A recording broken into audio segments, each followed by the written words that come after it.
I really need this to work, please. Just let me have this.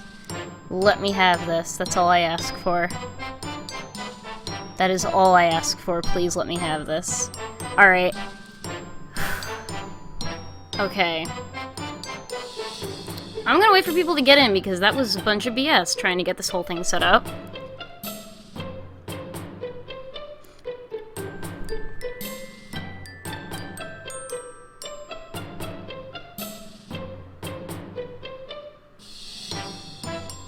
It's time. It is time.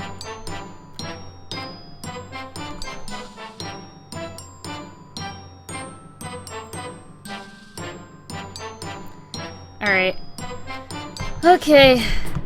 I'll wait a little bit longer to let people get in here. In the meantime, if there are any audio issues, let me know right now, or just as soon as possible. Please let me know. Like, if you can just audio mic, game music to mic ratio, please let me know if it's okay. This music is great. Let's see. In the meantime. The nice thing is that, the main character in this game is a young schoolgirl named America. So, that's nice. Alright, keep window.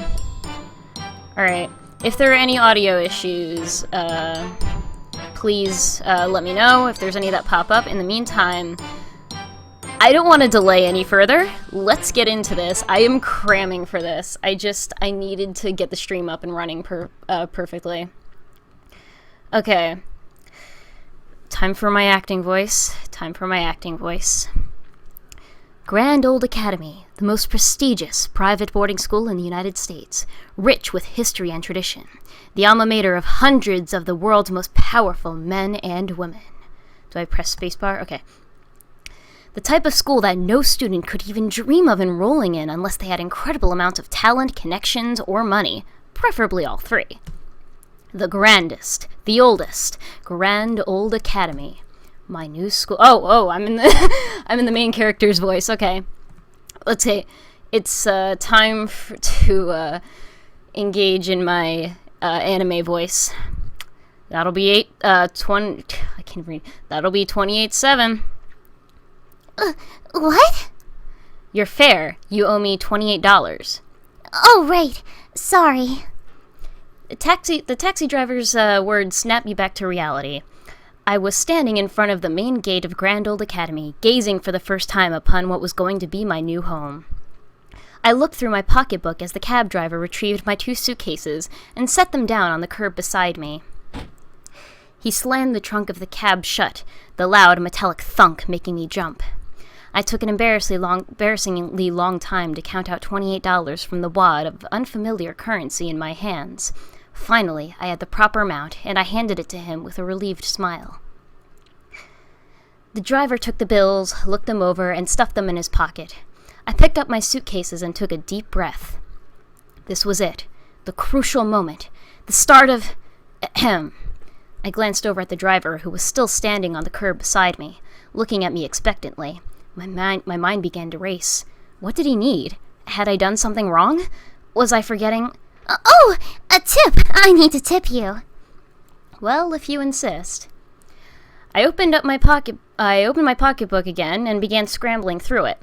I was so overwhelmed with embarrassment that it took me 3 tries just to get my money out, my clumsy, numb fingers betraying me. I'm so sorry. I'm from Japan, and we don't tip there. It's considered rude, actually. I just got off the plane this morning. This is my very first time being in the United States, or anywhere outside Japan for that matter. I wasn't paying attention to what I was saying. My mouth was just acting on its own, replacing the awkward silence with equally awkward chatter. Yeah. I frantically tried to pick out a $5 bill, but all the bills looked the same to me.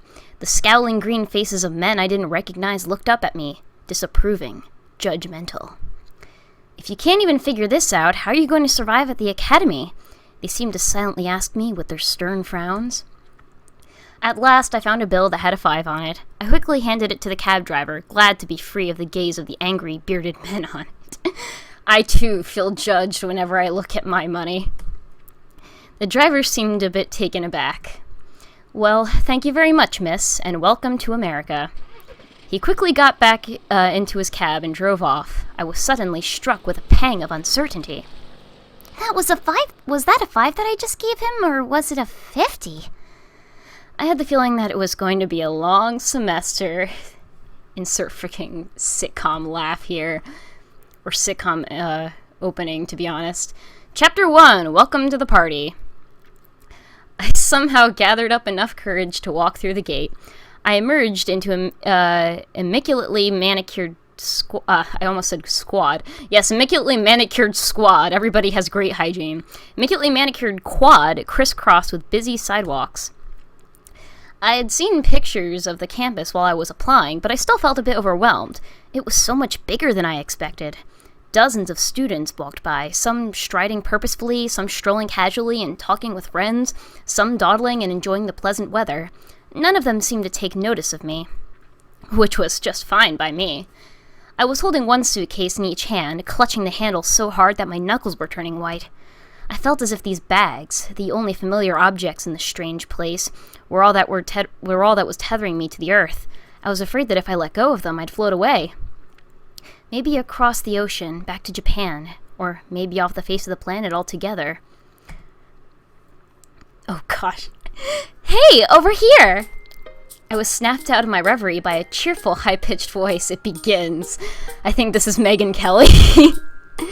I turned my head and saw a short blonde girl with a perfectly coiffed hair waving at me. I don't know that word. Hello? She ran over to me and beamed. You must be the new transfer student, right? Oh, yes. How did you know? Well, your luggage was my first clue. Oh, right. The girl giggled and held out her hand. Yep, it's Megyn Kelly. Megyn Kelly in a Japanese schoolgirl outfit. Yep. My name's Megyn Kelly. I don't know how Megyn Kelly sounds, by the way. I'm not going to try and do any imitations or anything in this because it'll just be horrible. My name's Megyn Kelly. I'm going to be your roommate for the rest of the year. I reluctantly set down my bags to shake her hand, and would you look at that, I didn't float away after all. I'm Mori America? Okay. I'm Mori America, but I suppose you already knew that. It's nice to meet you. Megyn smiled and clapped her hands together. We're going to have so much fun together this year. I just know it. Come on, Mori, let's get you to your room. I'll help you with your bags. Thank you. I fought back the urge to bow, reminding myself that I was in the United States now. I handed Megyn the smaller of my suitcases and we began walking through the quad. Mori is my family name, by the way. You can call me by my given name, America. Oh, that's right. Japanese is one of those backwards name languages. I'm not doing a Trump impression. No, forget that. That makes more sense, actually. When I first read the email about getting a new roommate, I remember thinking that America was a weird last name, especially for a Japanese person. Not that it's exactly a common first name either, I suppose. Megyn led me past imposing brick academic buildings, exceptionally tended lawns, and spacious courtyards. Grand Old Academy certainly was grand. And that building over there. Oh no! Oh no, it begins. I'm not doing a Trump impression. I'm just gonna use my regular voice for most of these, except for the main character, okay? So, if you were looking forward to my Trump impression, prepare to be disappointed. I'm already laughing and I haven't even read it. Coming through. Ugh, how rude. Who was that? That's Donald, the biggest jerk in the whole academy. He only transferred in at the beginning of the year, but he already acts like he owns the place. I noticed that Megyn had clenched her free hand into a tight fist. And the worst part is, his act is working! He's one of the most popular kids in the debate club, even though all he does is insult his opponents. Megyn's face was flushed, and she was breathing more heavily than was warranted by the stroll across the quad. She obviously harbored strong feelings for Donald. Eventually, Megan shook off her anger and returned to her cheerful baseline. Nearly all the students we passed waved at Megan or shouted a happy greeting to her, and she responded to all of them in kind. So why did your parents name you America anyway? Did they always expect that you'd end up in this country someday? That's actually just a coincidence. In Japanese, America is phonetically means delicate Flower, and that is a bunch of bullshit. That's not true at all. Romantic, oh yeah, black rom. Oh, neat. I guess. There was a moment of silence. I wondered if I should say something to break it. Okay, here we go. We could ask Megan about herself.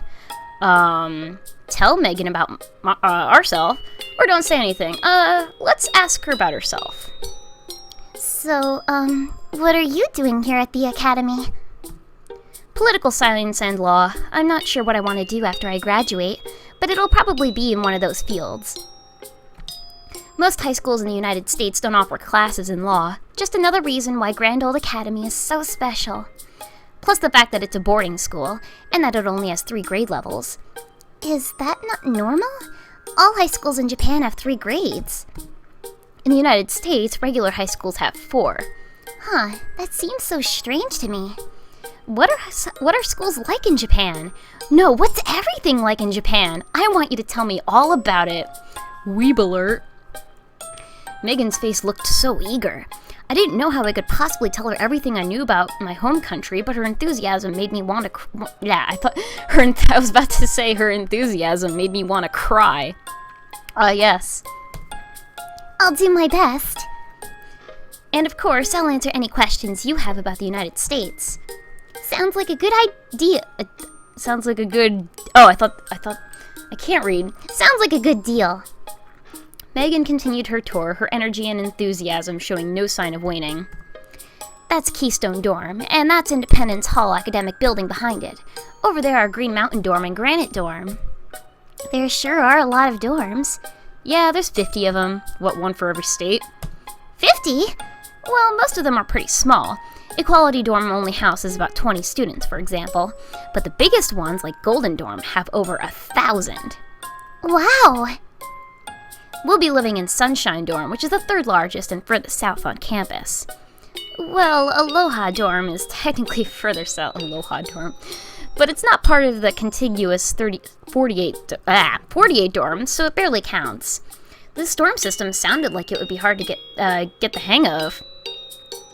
Where can you buy this game? This is actually, okay, I should probably have explained this before I started playing, but this is actually the demo for the full game, because the full game is on Kickstarter right now. I believe their goal to get the whole game funded is $15,000. And okay, sorry, I was just looking at my videos to make sure that none of the other streams were... Yep, there's one right there. Okay. It's on Kickstarter right now. I should probably put a link to it in the description. I'll do that when the stream's over. But I think right now they've raised about 3,000 out of 15,000, so they're getting there. It's been getting traction, but this is the demo.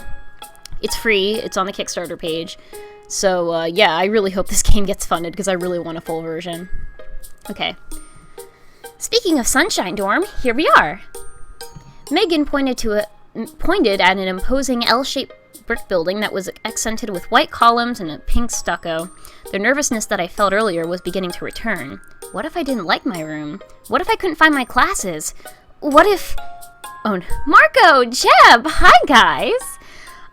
I was snapped out of my panic by Megan's cheerful shout, and my nerves settled back down. I'm sorry, I'm just... Oh my gosh. I followed Megan's gaze and saw 2 students dressed in fencing gear sparring on our freaking Marco Rubio and Jeb Bush fencing. Sparring in the front lawn of the dorm, the taller of the 2 lowered his foil to wave at Megan. Yep! Seizing his chance, the shorter student darted in and landed a blow in the center of his opponent's chest with his foil.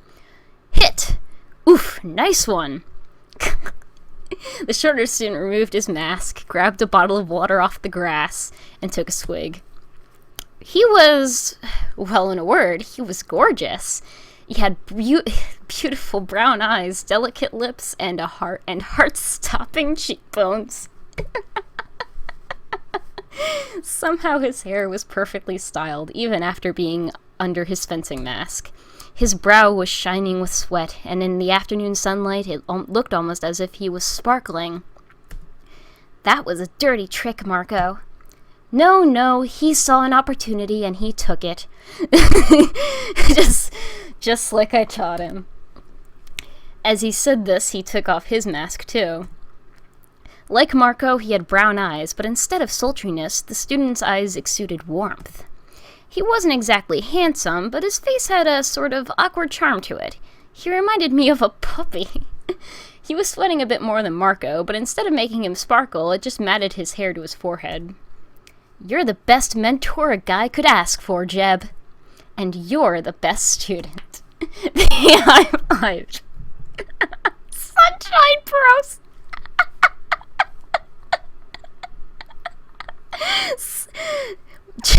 Jeb Bush and Marco Rubio.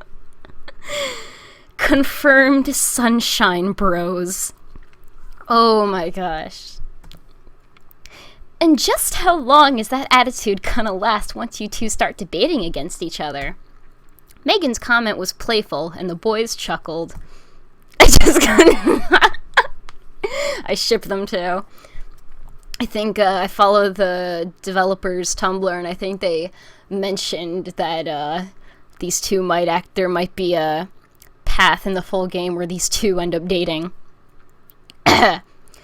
We've agreed that we're not going to attack each other, no matter how intense the debates get. Jeb knows I've got his back, and I know he's got mine. They high-fived again.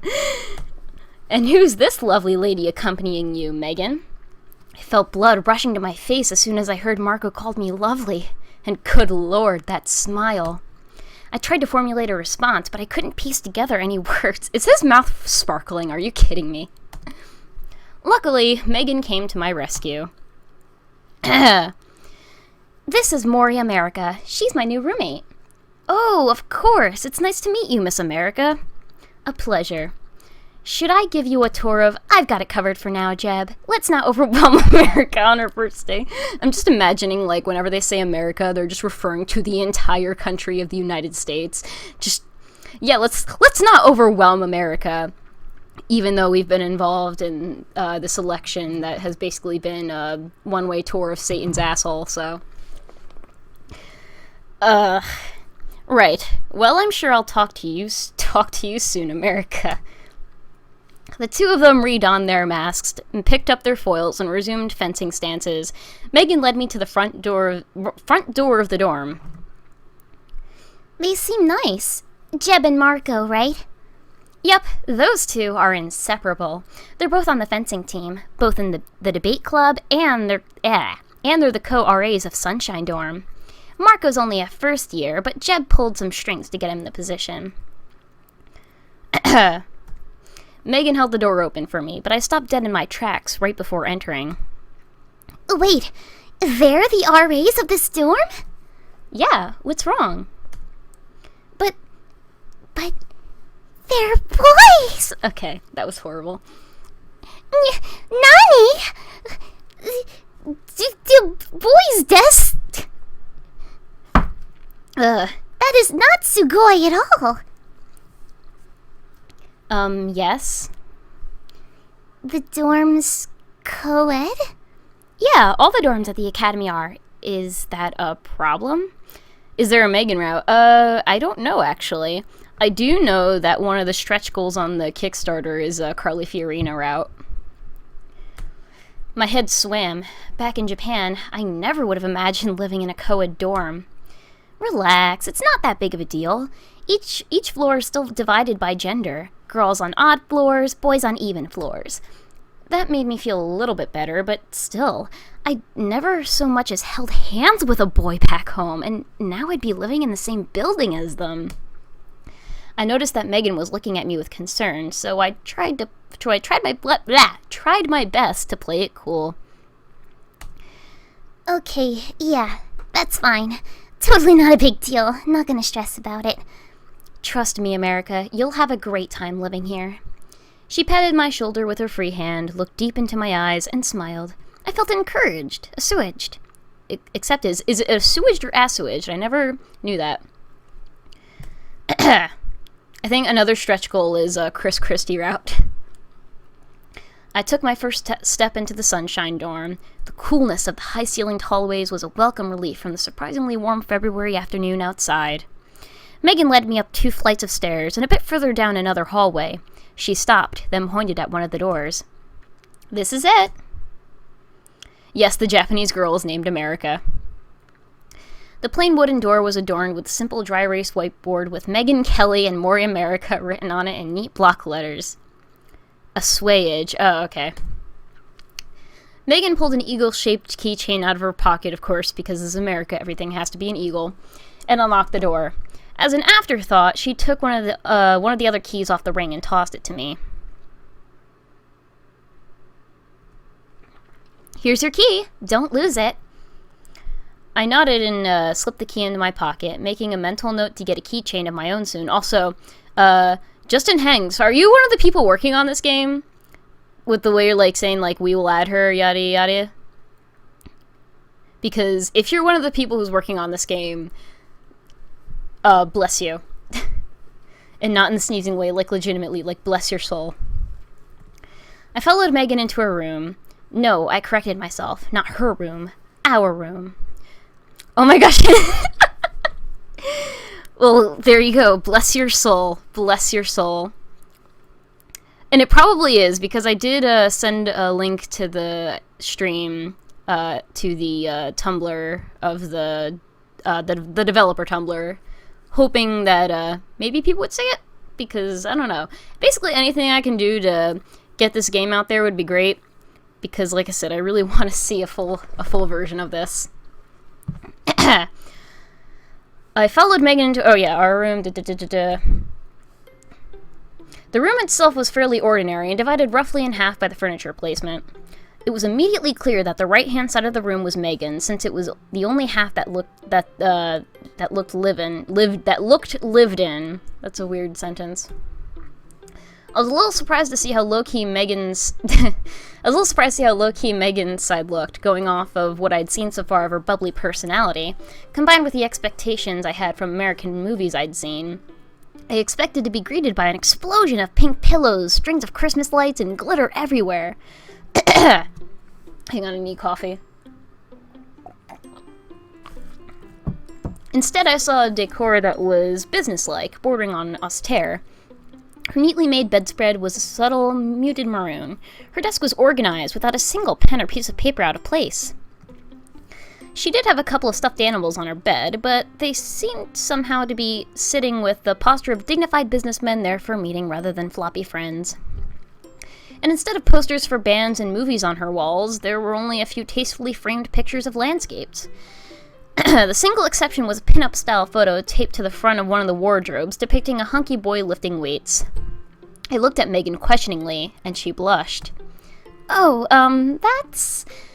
once you meet Paul Ryan and see him for yourself, you'll understand." Oh my gosh. As plain as Megan's side of the room was, my side was even plainer.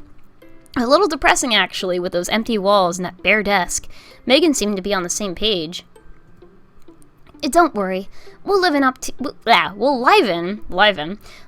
half of the room soon enough. Did you have space to pack any decorations?" "Oh, it'd be cool to have some Japanese posters or paper lanterns and stuff in here." "No, I didn't bring anything like that." "That's okay, we'll figure something out. This is going to be your home for the next 6 months, after all. It's important to make it feel like a home." Megan heaved my suitcase onto my bed, and then walked over to the window and threw the curtain open. The sunlight that streamed in made everything instantly look more cheerful. The view was lovely. Right below us was the lush, green front lawn of Sunshine Dorm, where Jeb and Marco were still sparring. Off in the distance, I could see the elegant neo-colonial building that Megan had earlier identified as Peach Dorm. And further beyond that stretched the rest of the campus, both intimidating and exciting in its unexplored vastness. I felt as if it was my goodness me. Okay. I felt as if it was my manifest destiny to leave my mark on it. The next few hours passed rather uneventfully. I unpacked and put away my belongings while Megan chatted more about the academy, filling me in on school policies, what the best food at the dining hall was, which teachers to avoid, that sort of thing. After unpacking and taking a much-needed shower, it was already past 7 in the evening. Megan whisked me away to the dining hall, and we squeezed in right before it closed. As we ate, jet lag started to hit me hard. Megan was understanding. She didn't insist on engaging me in conversation, and I was happy just to enjoy a hot meal in friendly silence. As soon as we got back to our room after dinner, I flopped into bed, ready to fall asleep for the next 15 or 20 hours. But before I could even fully shut my eyes... What are you doing? You can't go to sleep now, America! I'm sorry, every time they mention her name, it's just... You can't go to sleep, America. You just can't. Tonight's the first debate of the year. I absolutely won't let you miss something this important. Debate? Who's debating what? Oh my gosh, did I seriously forget to tell you about the debate club? You mentioned it a few times, but that's all. Why is it such a big deal? Oh, it's only the most important, prestigious, competitive, demanding club in the entire school. Pretty much every student dreams of being in the club someday. And if you're lucky and talented enough to get in, you're basically Grand Old Academy royalty. During the second semester of every school year, the club picks out the best of the best from their ranks to have a series of public debates that'll showcase their talent to the whole school.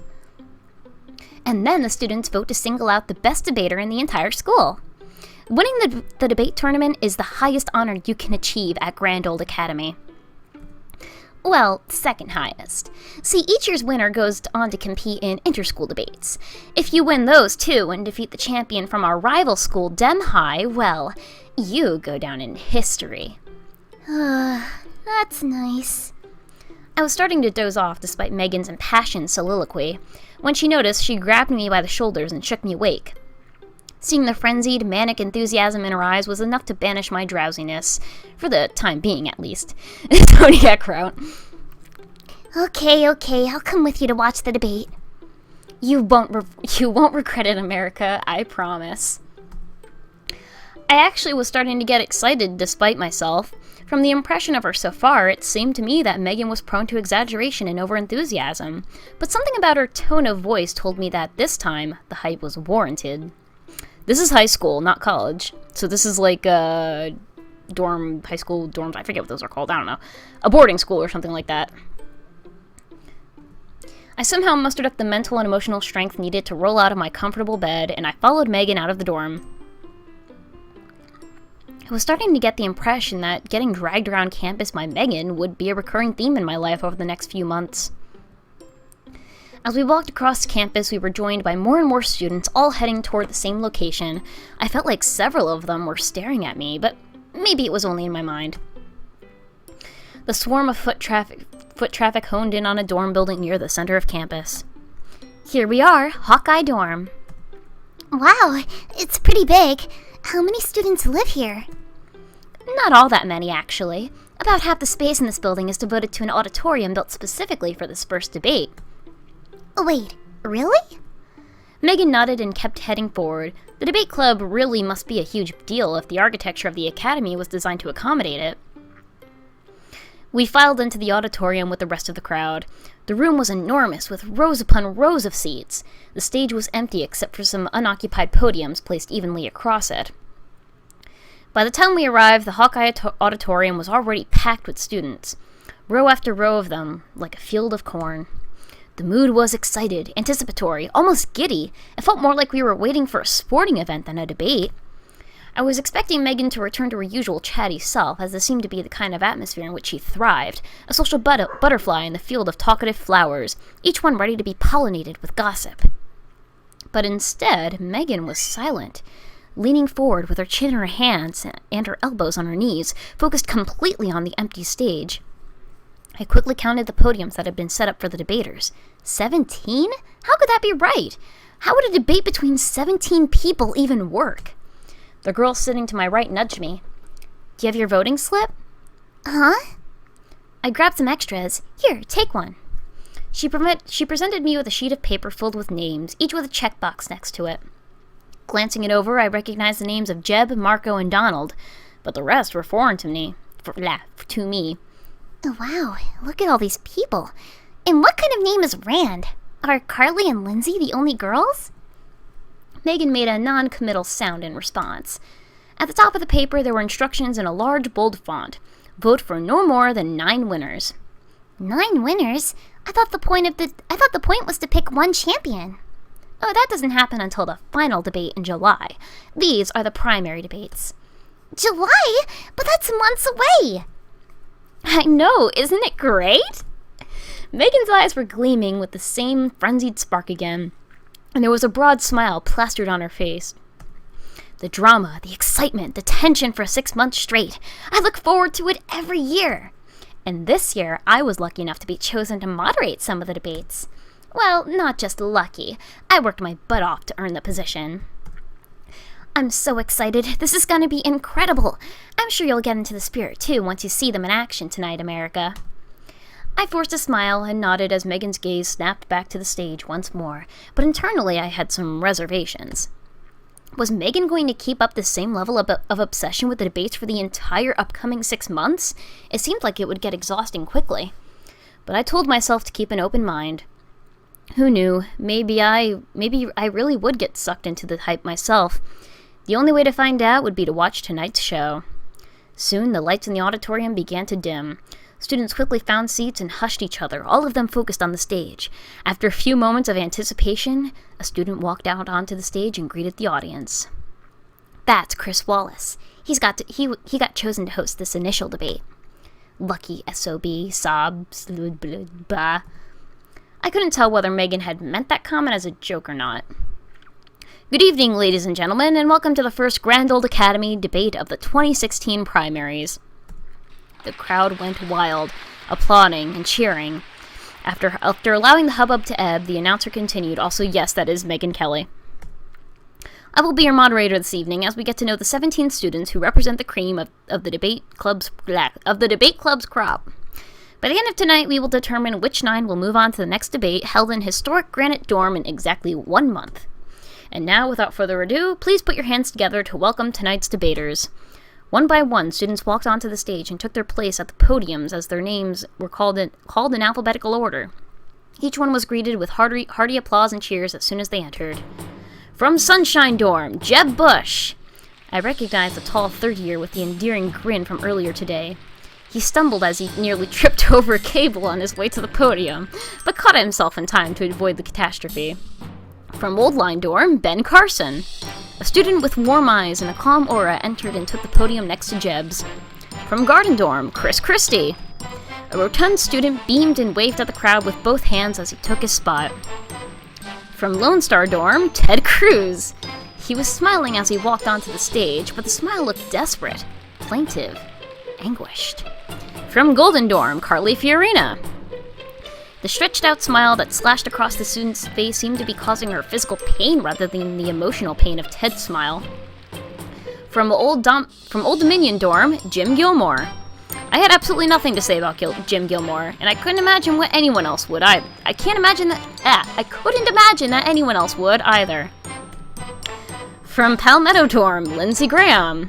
Not a girl after all. Oops. From Natural Dorm, Mike Huckabee. The student came across as friendly enough, but he seemed tired, as if he knew in his heart that his best chances of winning had already come and gone. From Pelican Dorm, Bobby Jindal. Was it possible to be too earnest? From the look on this student's face, it seemed so. From Buckeye Dorm, John Kasich.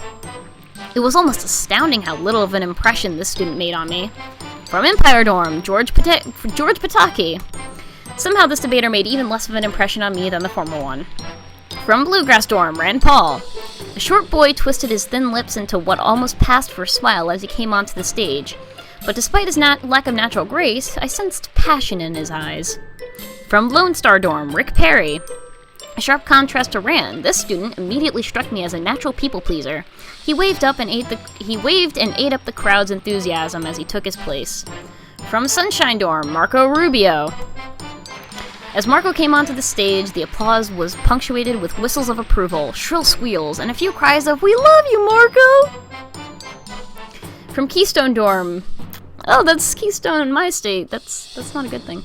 Rick Santorum. For some reason, hearing this candidate's last name made me instantly think of something distasteful, but otherwise, there was nothing at all special about him. From Empire Dorm, Donald J. Trump. The man, the myth, the legend. Not in a good way. The volume of the crowd instantly kicked up by a few decibels. A few students even stood up to applaud Donald as he came onto the stage, nodding in acknowledgement and smirking smugly as if he knew that he deserved the fanfare. And finally, from Badger Dorm, Scott Walker. After the swell of enthusiasm for Donald, the entrance of this gangly student came across as an anticlimax. He took his place at the final podium to the accompaniment of a polite smattering of applause. Ladies and gentlemen of Grand Old Academy, your debaters. One final spurt of applause rose and quickly died down as the members of the audience settled in, full of anticipation. And here we go! I tried to pay attention to the debate, I really did, but the combination of jet lag and anxiety about my upcoming classes made it impossible. All the students' arguments blurred together in my head, and by the time the debate had ended, I couldn't even remember a tenth of what anyone had said. I think I may have even fallen asleep for a while, which was nigh miraculous given that there were 17 voices all clamoring over each other, desperate to be heard. I snapped back into the world of the waking by a particularly sustained and passionate bout of applause. And one more time, let's hear it for all of our debaters. What a lively start to this year's competition. Remember to drop off your ballots at the door as you leave the auditorium. We'll tally them up and announce the results as soon as we can, so feel free to stick around the lobby until then. All around me, students were standing up, stretching, and chatting with their neighbors. I turned to look at Megan and saw that she had abandoned the air of austere focus that she'd been cultivating for the last few hours and returned to her regular, bubbly self. So what did you think, America? Was it as great as I told you to be, or as I told you it would be, or what? Yeah. It was thrilling. Megan playfully punched my shoulder. I knew it! You're definitely going to fit in here, America. So who are you going to vote for? I suddenly remembered the piece of paper that I still held in my hand. I don't know. Do I have to vote? Megan shrugged. I noticed she wasn't holding a ballot of her own. Aren't you voting, Megan? Nah. But you're so excited about all of this, and you're paying such close attention. If anyone has a say in who moves on, it should be you. Since I'm going to be moderating some of the debates later, I feel like I have an obligation to be neutral. But... Her eyes gleamed mischievously. I think it'd be fine if I gave you advice on how you should vote, right? I guess. So, who... Bush, Rubio, Graham, Christie, Jindal, Huckabee, Santorum, Walker, Paul. She rattled off all the names one after another in a single rapid-fire sequence. I checked off the boxes next to those names as quickly as I could. Megan looked my ballot over and nodded in approval. Good choices, America. Are you sure I shouldn't vote for Trump? Just cute little anime girl voice. Are you sure I shouldn't vote for Trump? I said it playfully, but I saw a brief flash of sincere anger dart across Megan's face. Don't even joke about that. It'll be an utter disgrace if that oaf is still in the running after tonight. So sorry. I didn't know you felt that strongly. I won't joke about it again, I promise. I winced, hoping that I hadn't irrevocably ruined things with Megan. But her expression instantly melted in one of concern, and she clasped my hands into hers apologetically. No, I'm sorry. I didn't mean to lash out like that, America. You didn't do anything wrong, believe me. But seriously, don't vote for him. Got it. Megan smiled at me and joined the crowd filing out of the auditorium. I followed her, relieved that things were still fine between us. But I was also more than a little curious about why Megan hated Donald so much. I knew that this was the wrong time to ask her about it, though. America's Trump's go high. Stop this. That's too real at the moment. Once we made it to the lobby, Chris Wallace spotted Megan from the other side of the dorm and waved her over. Megan nodded at him and then turned to me. I'm gonna stay here and wait for the results, okay? Do you think you can make it back to our dorm from here? Yeah, sure. I fought back my anxiety and forced a smile. I knew how much this night meant to Megan, and even though I was a bit nervous, I wanted to let her have this. Plus, I wanted to prove to her and myself that I wasn't helpless. I was instantly rewarded when Megan beamed right back at me. Thanks, America. You're the best. I'll try not to wake you when I come back. Megan made her way over to Chris Wallace and began animatedly discussing the night's events. I took a deep breath and headed out of Hawkeye Dorm into the night. I was pretty sure how to get back to Sunshine Dorm. I just hoped that pretty sure would be enough. It wasn't. I got hopelessly lost within minutes, finding myself among completely unfamiliar buildings. My heart began to race, and I felt myself getting dizzy, overwhelmed with anxiety and fear. I should have known better than to think I was ready to fend for myself in this new school, in this new country. Are you okay? I don't even know who this dude is. I mean, he kind of looks like that Fox News dude, but, I mean, to be fair, all old white men kind of look the same, so. But maybe not all old anime white men, so who knows? I couldn't help but jump when I heard an unfamiliar voice behind me. I turned around to find a doughy, cherubic face looking at me with concern. Yes, I'm fine. Except, actually, no. I'm not fine at all. I'm lost. Newt? I only vaguely know this guy. Where are you going? I know this campus backwards and forwards. I can help you get there, wherever it is. Sunshine Dorm? Oh, then you're really in luck. I'm heading to Peach Dorm, right next door. Just follow me. He took a right turn and led me down a well-lit sidewalk. Thank you. Newt. What? A newt? Where? I glanced around near my feet. Why would there be a newt in a dry climate like this? And why would this kind boy point it out to me? Was this an American cultural thing? That's my name. Newt Gingrich. Oh, I know this guy. He was the Fox News. I think he's some sort of journalist or whatever. Oh, I see.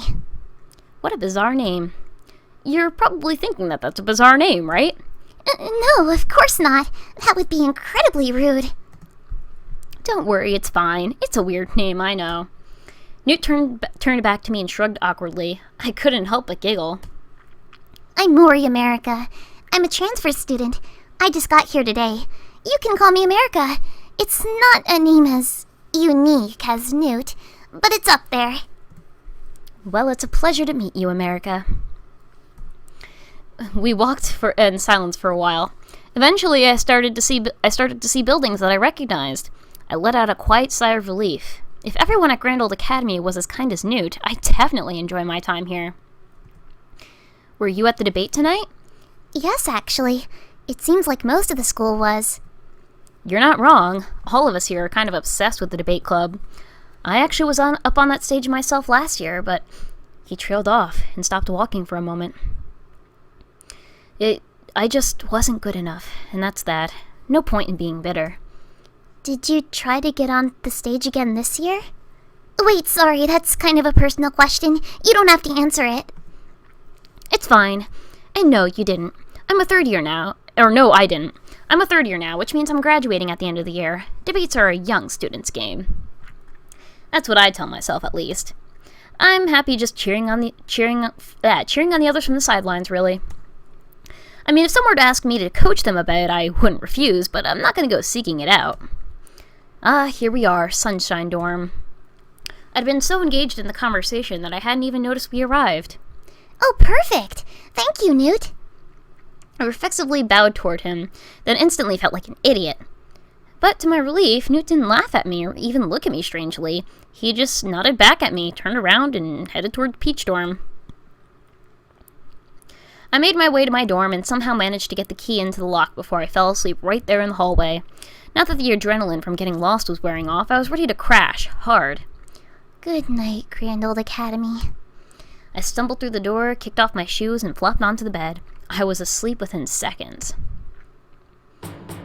I dreamed of the men on the money that had intimidated me earlier that day. All of them stood in a circle around me, towering over me. Their skins all had a sickening green pallor. It made me feel nauseous just to look at them. They were all yelling at each other, pointing accusing fingers, stomping their feet in anger.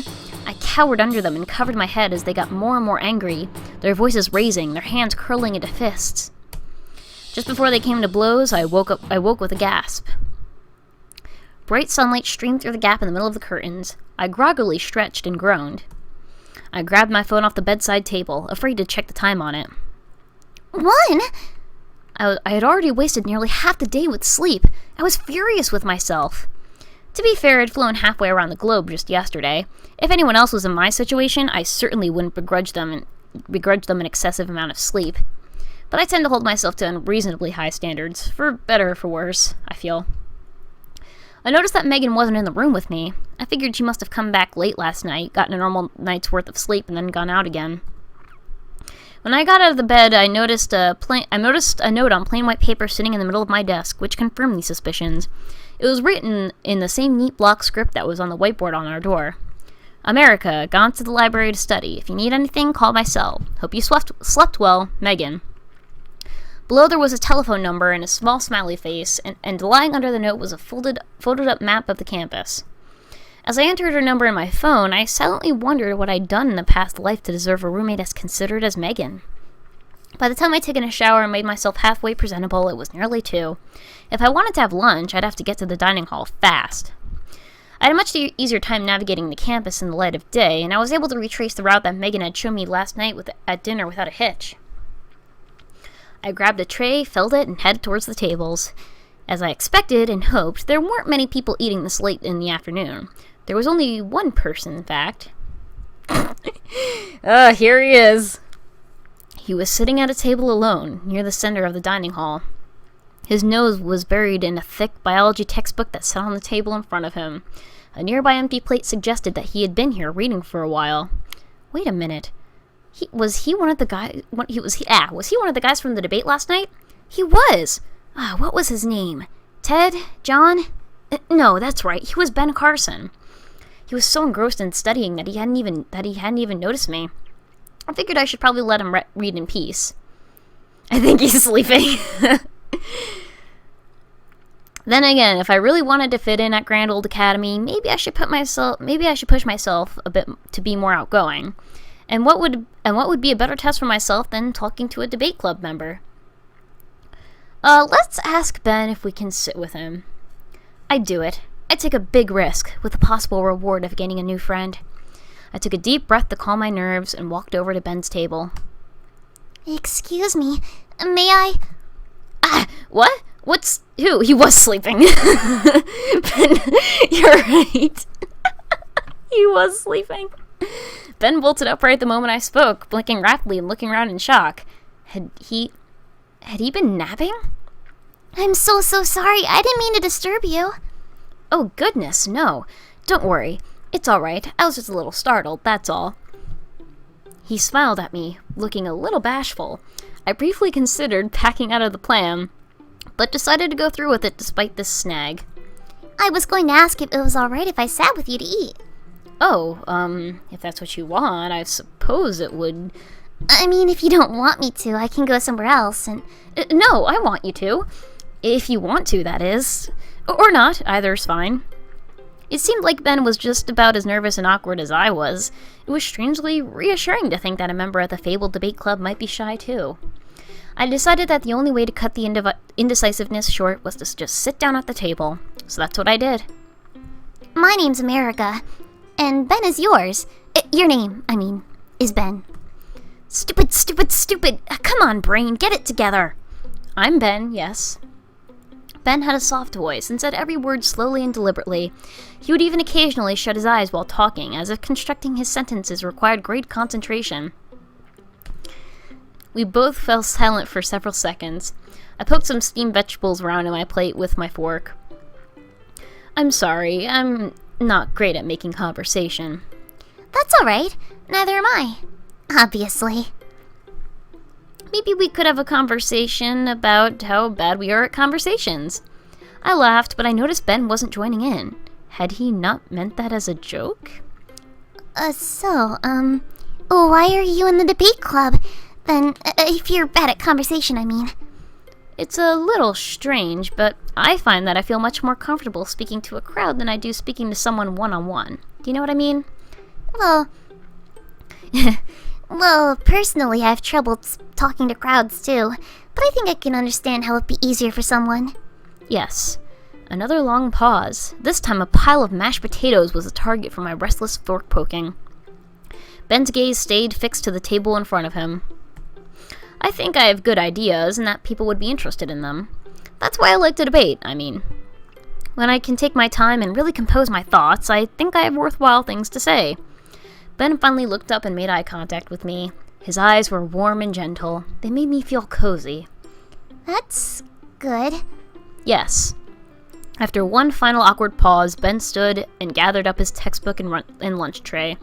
I should get going. I need to study for my physiology exam. It was nice to meet you, America. It was nice to meet you too, Ben. Let's have lunch again sometime. We can both practice our conversation. With that, he headed off. Once he was gone, I had to take a few seconds to clear my head. That certainly wasn't what I expected. A shy, soft-spoken nerd who was willing to get up on that stage in front of the whole school and go toe-to-toe with all these shouters? He must really have faith in himself. Oh, Ben, you left a textbook here. But he was already out of earshot. I picked up the book, telling myself that I'd return it to him the next time I saw him. I quickly finished my lunch, which had gone cold during those long silences, and then left the dining hall as well. We're already... Whoa, this is only the demo, and we're already getting into shipping. After lunch, I felt full of energy. After a quick detour to drop off Ben's book in my dorm room, I pulled out the campus map that Megan had left for me and resolved to find all the classrooms that I'd need to go to tomorrow. First up was my homeroom, and I pulled up my class schedule on my phone. Let's see. Looks like all of my classes this semester are in Beltway Hall, which would be in that direction. I started strolling to the northeast, ambling slowly, taking in the sights of the gorgeous campus. Its beautiful skies were so spacious. I passed by a bed of flowers. There were amber looms that waved in the breeze, interspersed with tall stalks of lavender that stood high above them like majestic mountains. And as for the plain, well, there was simply no word for it other than fruited. Ha ha ha ha. Ha ha ha ha ha ha ha ha ha ha ha. Whatever that meant. I occasionally passed by other students enjoying the sunny day. A few of them waved at me, and I waved back. I was already feeling much less nervous than I had been yesterday. Everyone I'd met so far in the United States was so warm and welcoming. Maybe this would be the best semester of my life. Just before I reached Beltway Hall, I saw a large clump of 15 or 20 students heading down the sidewalk towards me, all of them talking loudly and laughing. I was able to glimpse some tufts of, orangish blonde hair sticking up in the middle of the pack. I stepped off the sidewalk and onto the grass to let the group pass by, and as they did so, the outer shell of the swarm parted for a moment. And I caught a glimpse of the student at the center of the fawning crowd. Of course, who else could it be but Tom? He must have noticed me staring, because as he passed by, he caught my eye, winked at me, and pointed a finger gun of acknowledgement in my direction. And then, just as quickly as he'd appeared, he'd vanished again back into the sea of admirers. This game is teasing. It knows what we all both want and don't want at all. It knows, and it just keeps dangling it like a carrot in front of you, only to pull it away, because it knows. Even though the whole ordeal had lasted only a few seconds, I felt as if I just had a brush with something important, something momentous, something huge. Oh wait, I didn't mean to do that. I shook off the feeling and continued my walk. Finally. Here it is, Beltway Hall. It was the single largest building I'd seen on campus so far. It was 5 stories tall, and when I peered in the windows, I got the distinct impression that its internal layout was labyrinthine. The building's imposing granite edifice drained the enthusiasm from me, and my ebullient mood started to wane. I checked my phone again. My homeroom was apparently room 045, but how easy would it be to find a single classroom in a building as huge and complicated as this one? I trotted up the steps leading to the building, approached its large double doors, and gave them a tug. Locked, of course. Why wouldn't they be on a Sunday? I guess I'm just going to have to get here super early tomorrow morning and try to find all my classrooms before first period. I let out a defeated sigh and prepared to turn to my dorm, but when I spun around, I collided with a student who had been approaching me unnoticed. "Excuse me, Oof!" I tumbled to the ground, and the boy stumbled back a few steps and dropped the clipboard he'd been holding. Sheets of paper flew from it and began to blow away in the wind. "My signatures!" He took a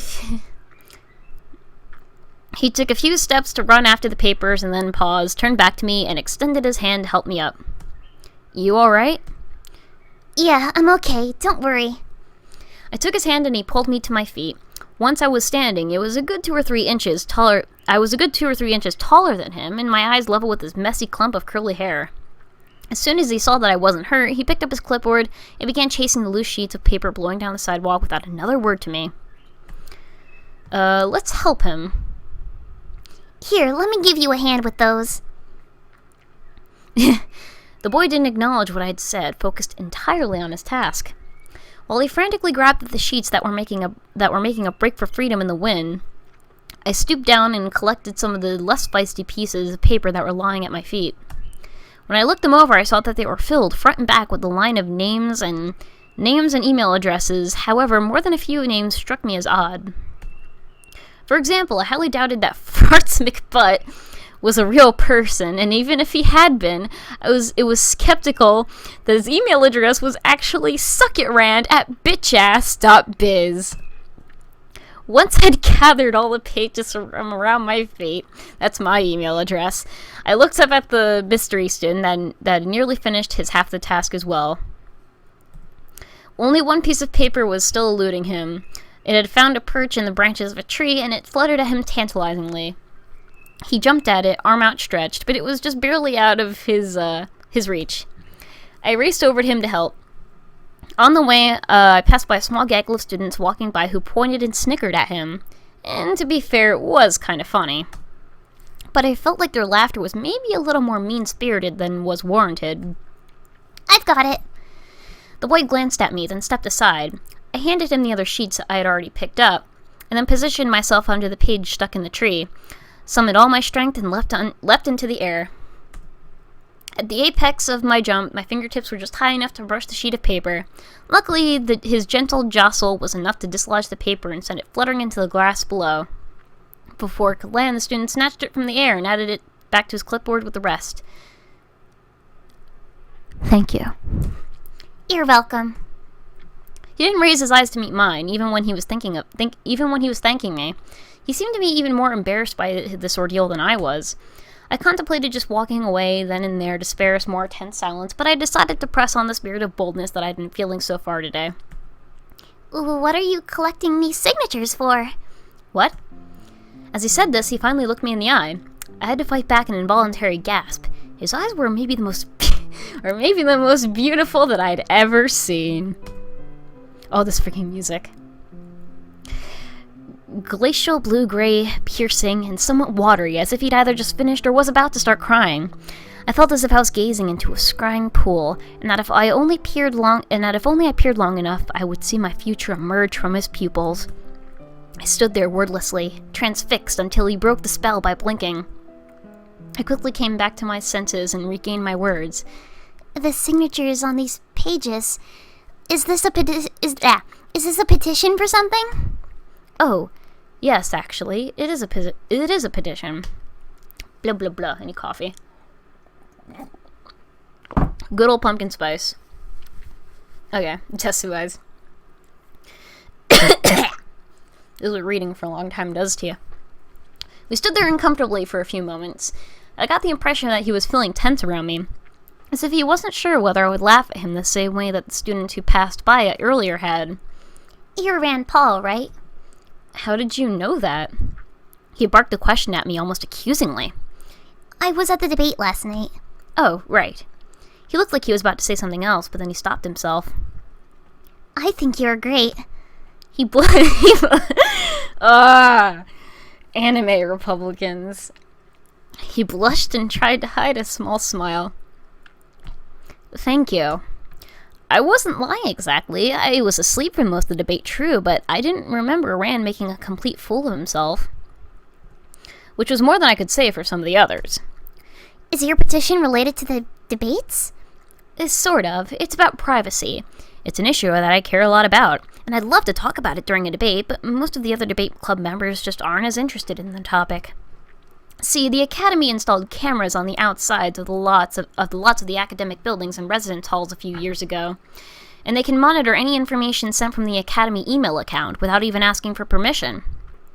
I think that that's wrong, so that's what this petition's for. He looked up at me suddenly with hope in those gorgeous eyes of his. Do you want to sign it? Let's sign it. Sure. I think that privacy is important too. I took the pen that he offered me and added my name to his petition. He took the clipboard back and read my name out loud. Mori America. I see. Thank you, Mori-san. I practically did a double take when I heard Rand say my name with near perfect Japanese pronunciation. Oh, you're welcome, but please call me America. I'm trying to be more Western with my name now that I'm living in the United States. All right, America.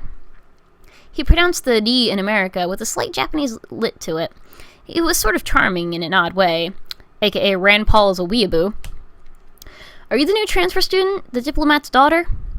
Yes, actually. How did you know that? I pay lots of attention to academy politics. When an ambassador's child transfers into your school, it's big news in certain cities. Politics? So you're in the student government? Yes, I'm the RA of Bluegrass Dorm, and I'm class representative for the second-year students. In addition to being in the debate club? Yes. I suppose there's probably a lot of overlap between the debate club and student government, right? Less than you might think, actually. There are plenty of people who can argue and love glory, but aren't interested in getting down into the nitty-gritty of actually improving their own school. Rand sounded more than a little bitter. To be honest, most of the reason why I joined the debate club was so that I'd finally be able to make people listen to my ideas about student government, like privacy and balancing our school's budget, and auditing the Fed. What's a Fed? Nobody knows, which is why we need to audit it! Of course! I Yes, in that face. Hang on, I need to just die for a second here. Our school's constitution is very specific about the powers delineated to the various bodies and administrative subsections of the academy. Rand pulled a folded document out of his pocket and waved it at me as he lectured. I gathered that it was a copy of the Constitution. Does he just carry that around with him everywhere? Article 3, Section 1 clearly states that the oversight of the administrative departments is the purview of a board of duly elected representatives from... My eyes started to glaze over as he continued. I was trying to pay attention, but dear God, it was boring. The importance of reducing the deficit. Understand? I think so. Good. He pressed the copy of the Constitution into my hands. It's so nice to finally meet someone who cares about the real issues. I look forward to further conversations with you, America. With that, he pursed his thin lips into a smile, spun around on his heel, and abruptly walked away. Goodbye, Rand. But he was already talking to another student in the quad, holding on his clipboard and soliciting his signature. What a strange boy. He seemed quite smart and passionate, but he was also timid and suspicious, bordering on paranoid. And it seemed like he didn't have the best people skills, despite being in the debate club. And why did he pronounce my name so well? So mysterious. I headed back to Sunshine Dorm, still nervous about tomorrow's classes, but feeling cautiously optimistic that I may have made a friend. As I approached the front door of Sunshine Dorm, I saw Jeb and Marco heading out of it. They were talking to each other, smiling and laughing, looking as thick as thieves. They headed off across the lawn, and I felt a silent satisfaction at seeing such a close friendship. Friendship.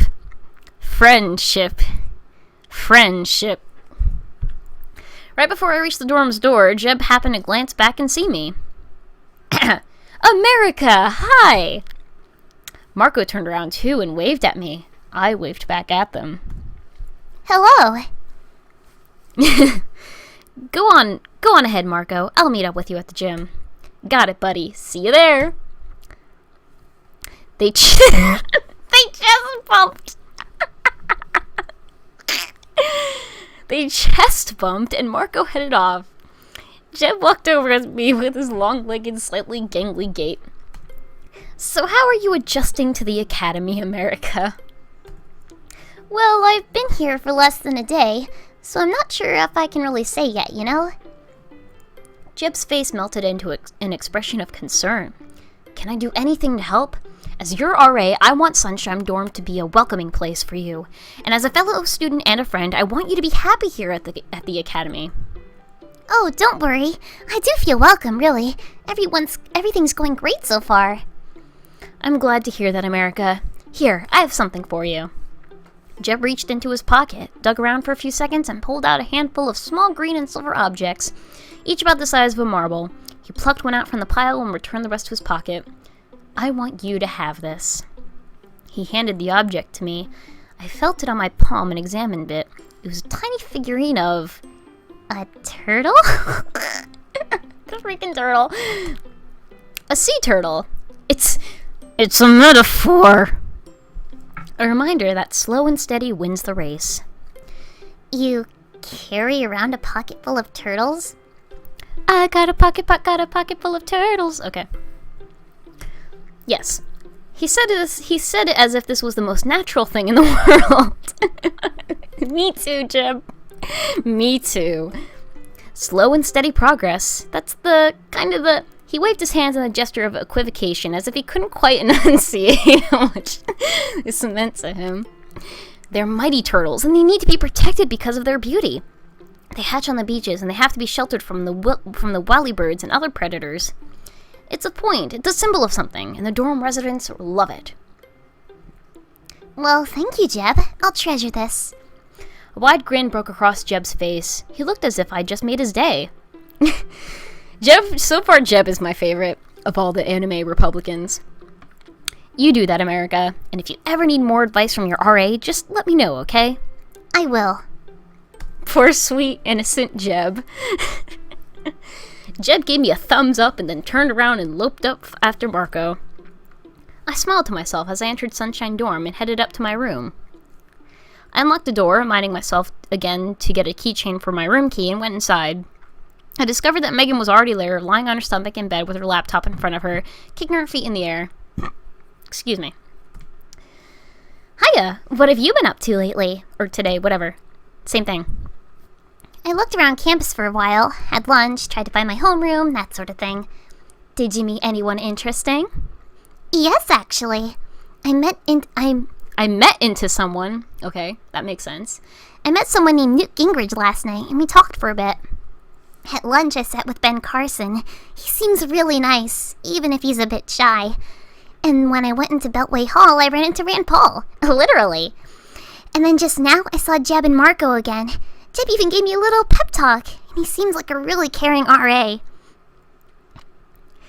I bet Jeb is banned from the beaches at night because his pureness outshines the moon, causing the baby sea turtles to flock to him instead of the sea. Yes. Did he give you one of his pocket turtles? Yeah, he did. I produced the turtle from my own pocket and set it on my desk. The Carson encounter, it was very awkward. Basically, both characters are very shy and awkward. That's something they have in common. And then they're like, oh, you know, I don't know. I mean, I'm not good at talking to people. And then Ben's like, well, I'm not good at talking to people either. And they're like, ooh, ooh, ooh. So, it went fabulous. It looked kind of lonely there on that big, open, expansive desk. One little turtle, newly hatched, alone on the beach, just him against the world. All those whalybirds just waiting for an opportunity to chew him up. Jeb can be a little... well, he's a unique guy, but he had a heart of gold. I get that impression from him, too. I'm glad that he made it to the next round of the debates. Oh, that's right. I almost forgot. I still don't know who won the vote last night. I was a little surprised to realize just how curious I was about the answer. Let's see. Jeb, obviously. Marco, Rand, and Chris. No surprises there. Oh, and then Ben, John, Carly, and Ted. That's only 8. Weren't there supposed to be 9? Oh no, I feel Megan, I feel.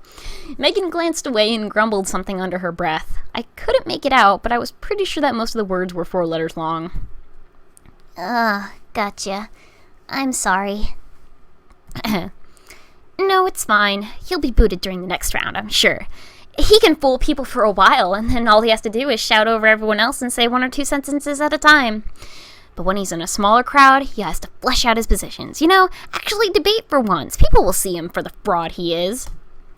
I'd been able to restrain myself earlier, but now my curiosity got the better of me. Why do you hate him so much? Was it a bad... Ooh, things are getting steamy. Wait, you think he and I actually... No. God, no. Definitely not. I don't think he even knows who I am. Oh, I'm so sorry. I shouldn't have... Oh, I don't know why, but I assumed... I'm an idiot. I'm sorry. My cheeks were burning with embarrassment. Why had I said that out loud? Megan sighed with resignation. It's okay. You couldn't be more wrong, America. So if it's not that, then what is it? It's not really him so much.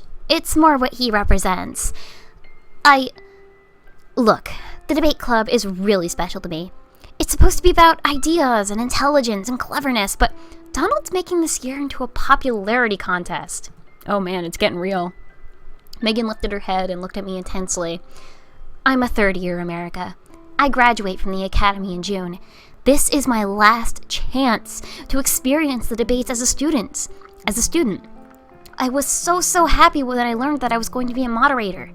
This was supposed to be my year, damn it! But now, instead of actually doing my job as moderator, I'm going to have to be on Donald wrangling duty. As long as he stays in the running, every debate is going to turn into name-calling, both by him and about him. I just know it. I don't want to be remembered by everyone at the Academy as an enabler of the dumbest, weirdest debate season ever, you know? And it's just not my reputation that's at stake, it's the reputation of the debate club itself. Maybe even the entire school. Can you imagine how awful it would be if, by some insane turn of events, Donald became the person we had to send to the inter-school debates? Oh yeah. Can you imagine? Yeah, can you? That would be ridiculous, man. Like, come on. Like, that we can't let that happen, Megan. We can't. We can never let that happen. We have to work together as a team to stop it. We won't. Don't worry, Megan. I got your back, dude. I got your back. I'm your girl. I got you. I got you. You got me. I got you. It's not gonna happen. I don't want him representing Grand Old Academy. Not him. Never him. Never Trump. Hashtag never Trump. Megan shrugged and gave a half-hearted chuckle. Sorry. I didn't mean to go off on a rant like that. No, it's fine. Really, I'm interested in what you think, and it sounds like maybe you had to get that stuff off your chest. If I can help you with that, I'm happy to. It's the least I can do after all the help you've already given me. You're right. I think I did need to say all that stuff out loud to someone. Thanks for listening. Just position a fan behind him. You're welcome. For the rest of the day, Megan and I both focused on homework. I technically didn't have any assignments yet since I hadn't started my classes, but I spent the time leafing through my textbooks, hoping to absorb at least some of whatever information had been covered earlier in the year. When night fell and I started getting ready for bed, my nerves about classes tomorrow started to hit me with full force. Ugh. I tried to hide my fear from Megan, but I think she sensed it anyway. America? Are you okay? No! No! No, we're not okay. Thanks for checking in, but no. No. No. I'm just excited about tomorrow. Good. Get pumped. The first day of class is a big deal. Yeah. It's a really big deal, isn't it? Yep. That's why you're going to nail it effortlessly, right? Hearing Megan's unbridled enthusiasm actually helped me a bit. Knowing that she had so much faith in me made me have more faith in myself. Right. We both resumed our bedtime routines, Megan with enthusiasm, and me with trepidation. When I curled up in my bed, I started feeling homesick for the first time since I'd left Japan. I slept fitfully that night. I slept fitfully that night, but at least I didn't have any more disturbing dreams about angry green men. Me too. I was awakened by my alarm clock going off at 6:30 the next morning. I was immediately wide awake, fueled by adrenaline and nerves. I took a shower and got dressed in my school uniform. Grand Old Academy uniforms were very similar to the ones I was familiar with from Japan, with the exception of the American flag pin that was compulsory for students here to wear at all times. The whole time I was preparing, Megan was still in bed, with a pillow over her face, somehow still snoring despite my frantic activity. As I looked through the backpack for the 10th time to make sure I had all the right textbooks packed, the alarm on Megan's phone finally went off. She rose from her bed like a zombie, rubbing her eyes and shuffling around the room to gather her shower supplies. When I greeted her, she only groaned in response. She let the room, okay, and I heard the shower in the bathroom across the hall sputter to life. It couldn't have been more than 5 minutes later that Megan returned to the room. The transformation that she'd undergone, it was nothing short of miraculous. Good morning, America! Ready to seize the day? She was full of her signature pep and vigor. I felt like rainbows and cartoon songbirds were about to appear around her head at any second. Her hair was somehow bouncy, shiny, and perfectly coiffed right out from the shower, in sharp contrast to my still damp, straight black locks. You look stunning. Aw, thank you, America. So do you. I gave up on discovering the secret to Megan's morning transformation for the moment, and refocused myself on the upcoming school day. Okay, I'm ready. At least, I think I am. Oh no, what if I'm not? What if I got the wrong textbook list? What if... America, calm down. You'll be fine, okay? Yes. Thanks. I can do this. Noisy chair. Okay, that's the spirit.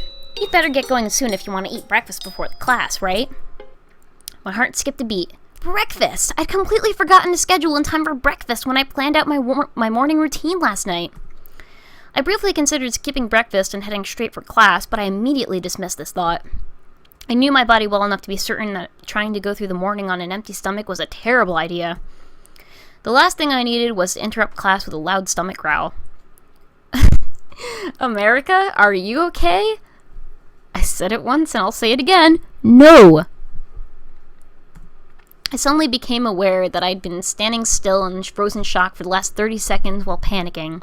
That was 30 fewer seconds than I'd now left for breakfast. Yes, I'm fine. I gotta go. See you later. I spat the sentence out so fast I was practically a single word.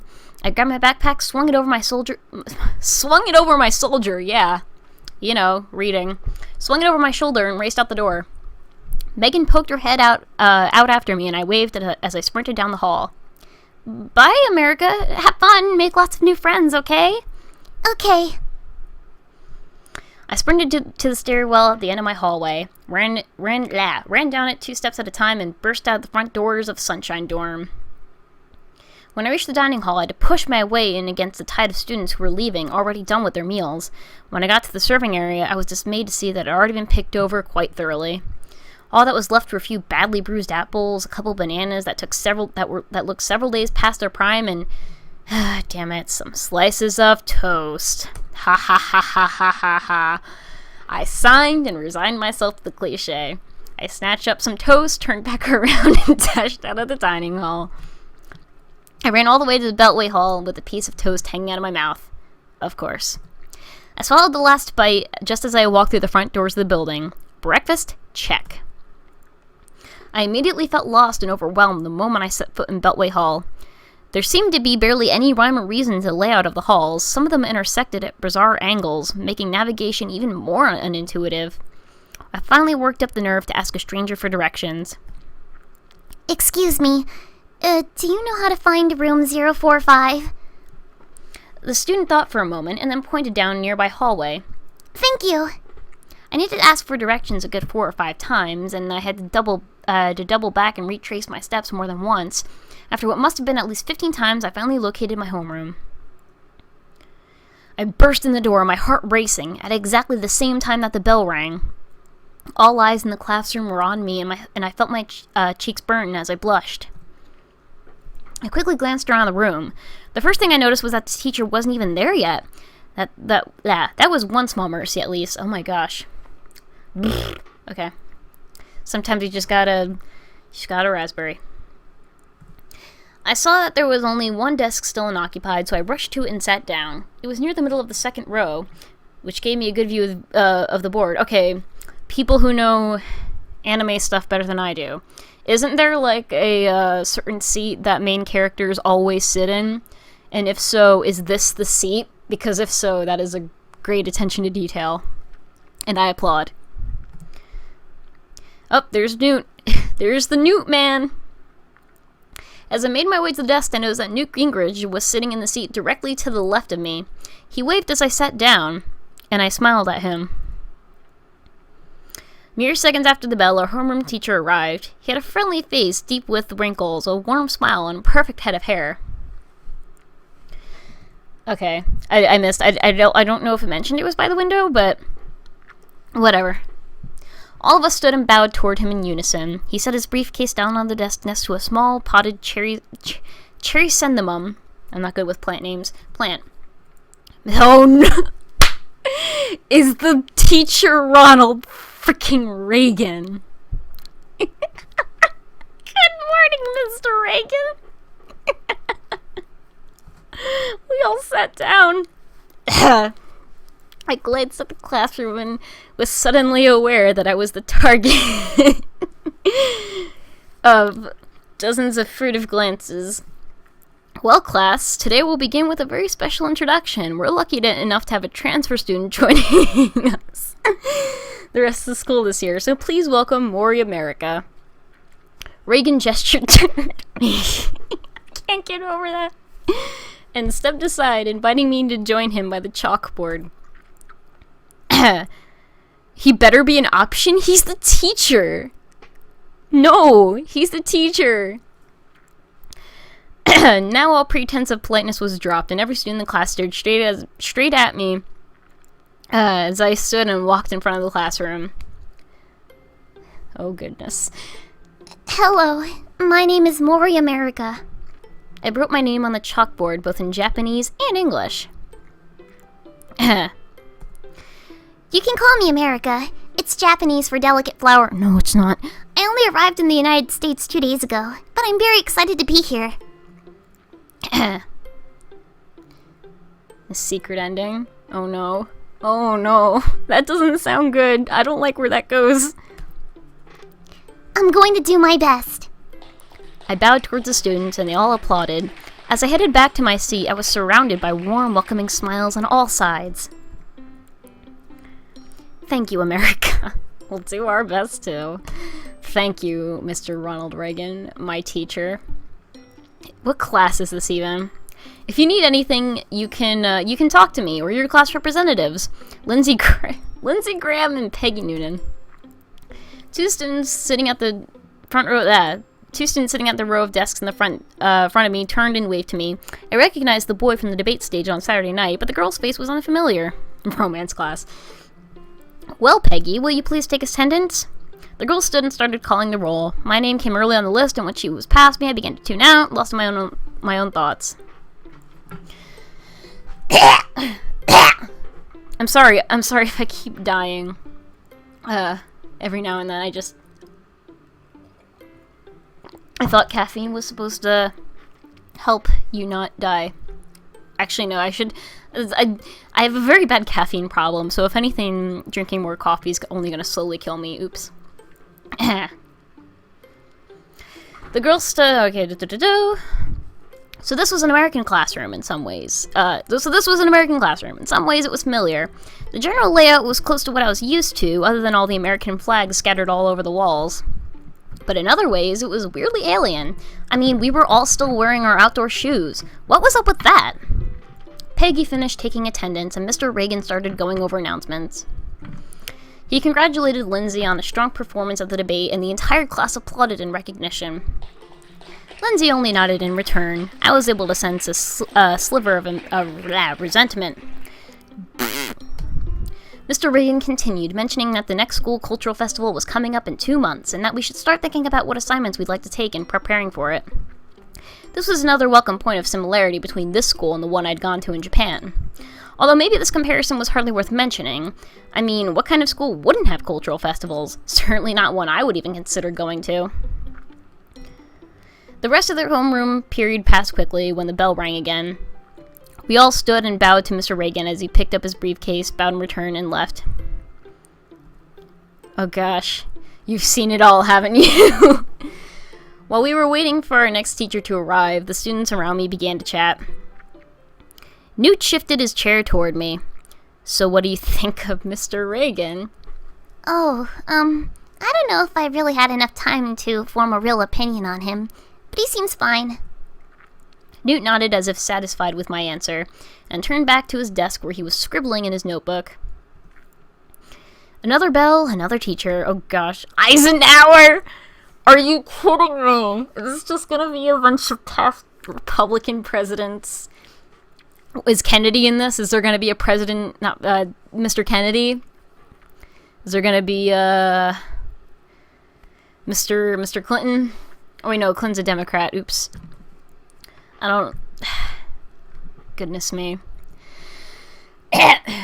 Good morning, class. Let's get right to it. Military history. Who can tell me the date of the Battle of the Bulge? And so on. I took thorough notes in each class, but I had the sinking feeling that by transferring in so later in the year, I was hopelessly blind and might never fully catch up. Finally, it was lunchtime, then the final afternoon bell rang, and all the students began to pack up their backpacks and head towards the door. Yet another strange difference for me. I was so used to bringing a bento with me and eating it in my homeroom. But now I'd have to yet again brave the dining hall, which brought perhaps the most difficult challenge I'd yet faced at Grand Old Academy, Eisenhower Senpai. Who to sit with at lunch? To my absolute relief, I saw a familiar welcoming face as soon as I entered the cafeteria with my tray of food. Oh, is the America and Carson arc gonna continue? Oh, okay, never mind. America, over here! I saved you a seat. I weaved through the sea of students over to Megan's table and sat beside her. There were two boys already sitting at the table, and Megan introduced me to them. America, this is Chris Wallace and Brett Bayer. The three of us are the leaders of Fox and Friends. It's an after-school culture club where we discuss debates and the student government. Chris and Brett, meet America, my new friend. Not my new roommate, but rather my new friend. This seemingly trivial word choice meant the world to me. Hello, it's nice to meet you. Same. Welcome to Grand Old Academy. Thank you. After the introductions, the three of them went back to their conversation. It was about what else Saturday's debate. I shouldn't have let Donald grab so much stage time. It's my fault that he's still in the running. Come on, Chris, you know that's not true. Maybe not, but still. Megan, promise me that you'll do better when you moderate March's debate, okay? Don't worry, I'm already strategizing how to handle Donald. I hope you don't think we're biased, America. We aren't trying to promote any specific debater at the expense of others. Right, exactly. We just want the best debater to win. But whoever that debater ends up being, it's not Donald. Chris and Brett nodded in agreement. I smiled, but I couldn't help wondering if they were setting themselves up for inevitable failure. It seemed like the more negative attention they gave Donald, the more he was able to thrive on stage. Oh, don't we know? So, America, have you thought about joining... Oh, that's not Megan. Oops. So, America, have you thought about joining an after-school club yet? No, not yet. Right now I'm just focusing on my classes and adjusting to this new school and new country, you know? Fair enough, but when you're eventually ready to look into clubs, I hope it will give some fair and balanced consideration to Fox and Friends. Oh. I'll do that, thanks. After a bit more conversation, the two boys said they had to head to their next class. They took off, leaving me and Megan alone. They seem nice. They are. I sometimes wish they'd take our club a bit more seriously, but still, they're good kids. This game is too real. So tell me about your classes. What do you think of your teachers? Who's in your homeroom? Megan's eyes were glittering with that familiar curiosity and passion again as she peppered me with questions. She hung on my every word as I summarized my day to her. It was the most interesting thing she'd heard in weeks. Soon enough, Megan and I both had to head out to our classes and waved goodbye to each other after we dropped off our plates and silverware. We then went our separate ways. My next class was chemistry, which was held in a lab room on the third party of Beltway Hall.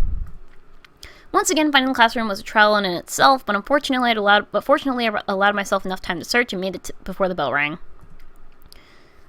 When I got to the lab, students were milling around and chatting. There were half a dozen tables around the perimeter of the room, each one mounted with nozzles for Bunsen burners and situated near a cabinet of glassware. I noticed some students taking seats at one table, then being waved over to the other side of the room by relocating. Pick Ted, pick Ted. The class didn't have assigned seating, so I gathered. Are we about to meet Ted Cruz? I hope so. I made my way to the only table that was still completely empty and took a seat.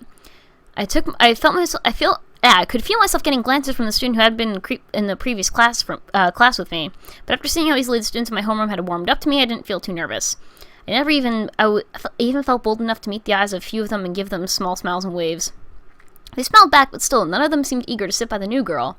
Until... Oh, thank you, MDXLR. Oh, there's Marco. Hi there. I turned back to the student who had just stealthily slid into the seat beside me. When I realized who it was, I almost gasped. It was Marco. He looked even more handsome up close than he had from the audience or auditorium or across the lawn of Sunshine Dorm. His perfect skin, his dreamy eyes, and an incredible smile that seemed to have its own gravitational pull. Marco! That's me. That's me! He flashed his trademark smile at me. I heard all the girls nearby let out small, wistful sighs. I figured it was about time I properly introduced myself, being your RA and all. So consider this my introduction. Hi. He extended his hand toward me and shook it. His skin was as soft as it looked, even if it was a little sweaty. Hi. I'm America. Thank you. For being my RA, I mean. For advising me. Residentially. I wasn't normally the type to be this overwhelmed by a handsome boy sitting next to me, but then again, I couldn't remember ever meeting a boy quite as handsome as Marco. You're very welcome, America. And if you ever need one-on-one advising from me, residentially or otherwise, my room's just down the stairs from yours. Drop in any time, day or night. Thank you. Marco-senpai. Marco-senpai noticed me. Ah! Nani kore? Ah, Marco-senpai, so sugoi! My knees felt wobbly, and I was certain that I was blushing heavily. I could practically feel the jealousy of the other girls in the classroom washing over me in waves. A few more Marco smiles in my direction, and I was afraid that I might drown in that jealousy. While I was staring in Marco's eyes, I heard someone else slide into the seat on the other side of me. I reluctantly broke Marco's gaze and turned to see who it was. It's him! Here he is, the Zodiac Man. Hello. Eek! I couldn't help myself from crying out in shock at the sudden contrast. On my left sat the embodiment of physical perfection, and on my right sat... I'm Ted. Can I sit here? Marco needs to shorten his fingers. I guess so. I'm America. It's, nice to meet you, Ted. Ted nodded. Then he leaned to look past me and waved. Hi, Marco. Marco didn't return his greeting. Instead, he just scoffed in apparent disgust. All the warmth that I'd previously felt emanating from Marco suddenly evaporated in the presence of his bejowled foil. So, America, you're the new girl, huh? That's exciting. Is it? Ted nodded, breathing heavily and loudly. Oh boy, I forced back a shudder. Before the situation could get any stranger, the school bell rang, and a tall man with frizzy white hair and thick black skin rimmed the black skin. Excuse me, and thick black rimmed glasses strode into the classroom. There we go. Good afternoon, class Goldwater. We stood and bowed as the teacher took his place at the front of the classroom, behind a desk unadorned except for a single daisy in a vase. As you can all tell, we have a new student. I started to scoot my chair backwards, getting ready to stand and introduce myself. But we're not going to let that distract us from our studies, are we? So everyone say hello to America, and then we'll move on. I self-consciously scooted my chair back as a chorus of "Hello, Americas" rang through the classroom. I was a little surprised to realize that I'd been looking forward to the ceremony of introducing myself to this new class, but I admit that Mr. Goldwater had a point. We were there to learn, not make social visits. Why not both? In my heart, I knew he was right. The first class period was filled with a boring slideshow presentation. When Mr. Goldwater flipped the lights back on, we all cringed like nocturnal lemurs brought into the sunlight for the first time. Are lemurs nocturnal? Now everyone, partner up with the student next to you to complete this worksheet on nuclear fission. I quickly glanced to my left and to my right. Ted, Marco, and I were the only three at our table. You say America. Want to partner with good old Ted? Before we could answer Margaret. Or she could be my partner instead. I think we'd make a great team, America. Gosh. Oh no! I don't know who to choose. We could go with, Mr. Pretty Boy Marco, or we could go with the Zodiac Killer. I was told to pick Ted. Alright, chat can choose. Chat chooses. Do we go with Marco or Ted? Actually, you know what? I have an idea. Let's save that. Okay. We'll save it right there, okay? Get murdered. Ted. Alright, everybody's going for Ted. Let's be Ted's lab partner. Well, Ted asked me first, so... Ted smirked smugly at Marco, who pointedly ignored him. We're going with Ted. A lot of people picked Ted, so... That's fine. I'll talk to you later, America, okay? Marco flashed a toothy smile at me and stood. Before he'd even taken 2 steps away from the table, he was swarmed by girls asking to partner up with him. Ladies, please. I had to admit, he was probably the most handsome boy that I've met at his school so far. Okay, listen, we all know Ted is gorgeous, right? But come on, we can't do that to Jeb, okay? We know he and Jeb have too strong of a bond. We can't get in between him and Jeb. That'd just be too cruel, okay? We can't do that. I had to admit, he was probably the most handsome boy I'd met at the school so far. His warm eyes, his wide smile, his perfect hair. So, America, shall we begin? Or should I say, America, shall we begin? That's my Ted voice. That's the only impression you're gonna hear. I'm not doing it again. I turned around to see Ted's pasty indeed, pasty jolly face hovering disconcertedly close to my... I'm so happy they went this route. Oh, yes, let's. I was suddenly distracted by the sight of some unidentifiable or foreign object on Ted's lip. What? Ted, you've got something on... Ew! Did he just eat it? Cheb America, Marco. What's that? Never mind. I turned my attention to the worksheet. Just as I feared, most of the questions were on topics that must have been covered earlier in the semester. This is all over my head. Don't worry, I'll walk you through it. I take very thorough notes on everything. Everything. He tenderly patted a thin black notebook that sat on the table between us. Thanks, Ted. Could I maybe borrow those notes sometime? They'd probably be really helpful. Oh, my notes are... I flipped the notebook open, but I was surprised to see that it didn't have any chemistry notes in it at all. Instead, the pages were filled with dense, unbroken lines of random letters with strange symbols interspersed. It looked like some kind of cipher. You shouldn't be looking at... This is so terrifying. I made him angry. He's mad. Oh my gosh. I love this. I'm about to be freaking murdered. Ted's words had a chilling, menacing edge to them. He gently pried the notebook from my hands and closed it. I'm sorry. I use a special system for writing my chemistry notes. I'm about to die. Piece of yandere. Good. Yandere Ted Cruz, yes. Yandere. This is the true Yandere Simulator right here. Forget that. What's that other one?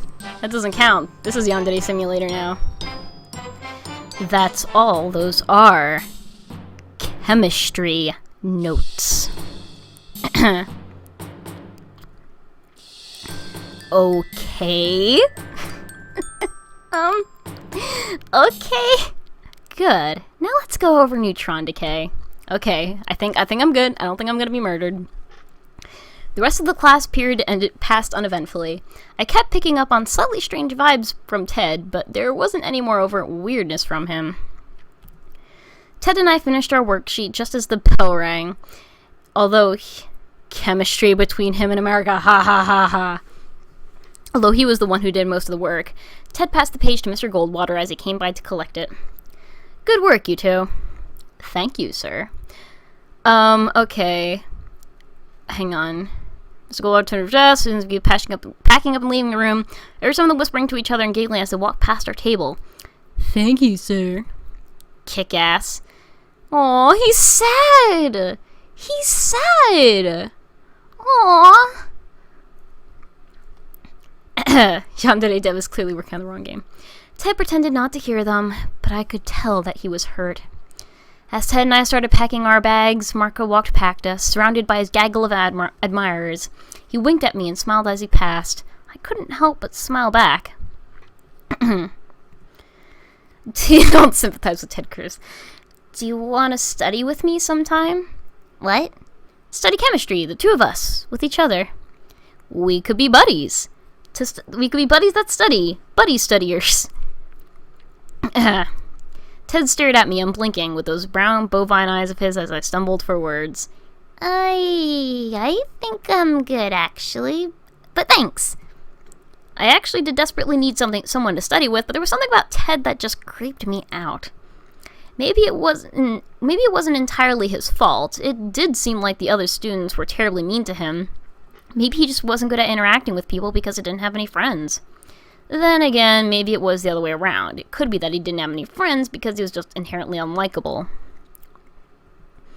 Well then, I guess we'll just be buddies who don't study. Unstudying buddies. The aura of death. Ted smiled at me, but his sagging, waxy cheeks made it hard to see any joy in his smile. He waved goodbye and headed out of the classroom. As he walked away, I noticed that he dropped his black notebook while he was packing up. I furtively snatched it off the ground and stuffed it into my own backpack, making a mental note to review it later. Ted had a secret. That was the only thing I could be sure of. Okay. Chat. I need to make a decision. Do you guys want to go back to the save state and see what it would happen if we picked Marco as our roommate? Or do you want to stay on this path?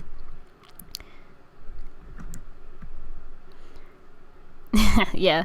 They're high school students, you know? They're totally high school students. So yeah, do we go back and replay that with Marco as our partner, or do we keep going? No opinion? Do it?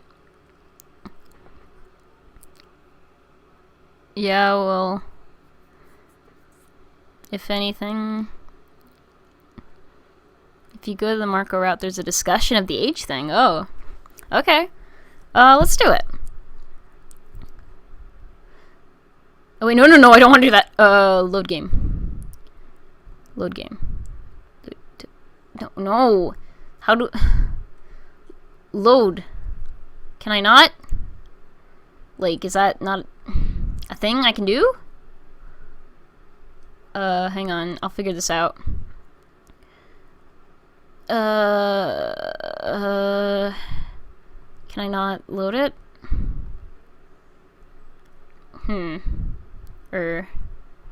Settings?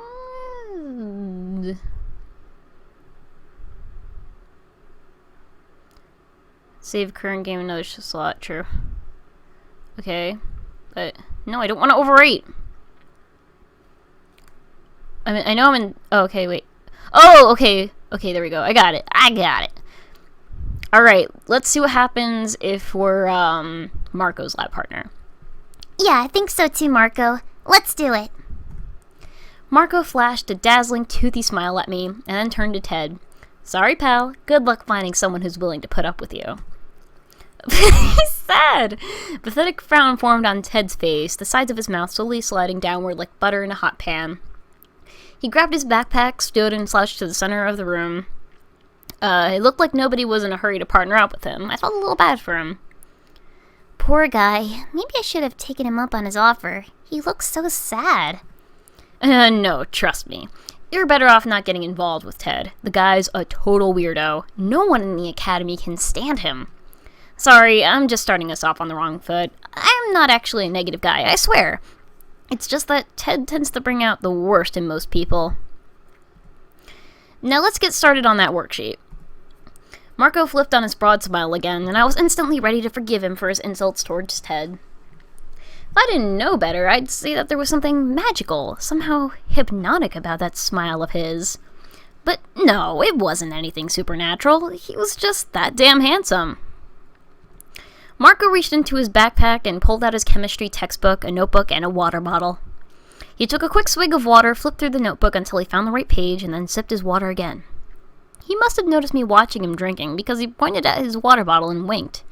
Gotta stay hydrated, right, America? Keeps your skin looking young. That's chemistry. Wouldn't that be biology? Marco only winked at me again in response.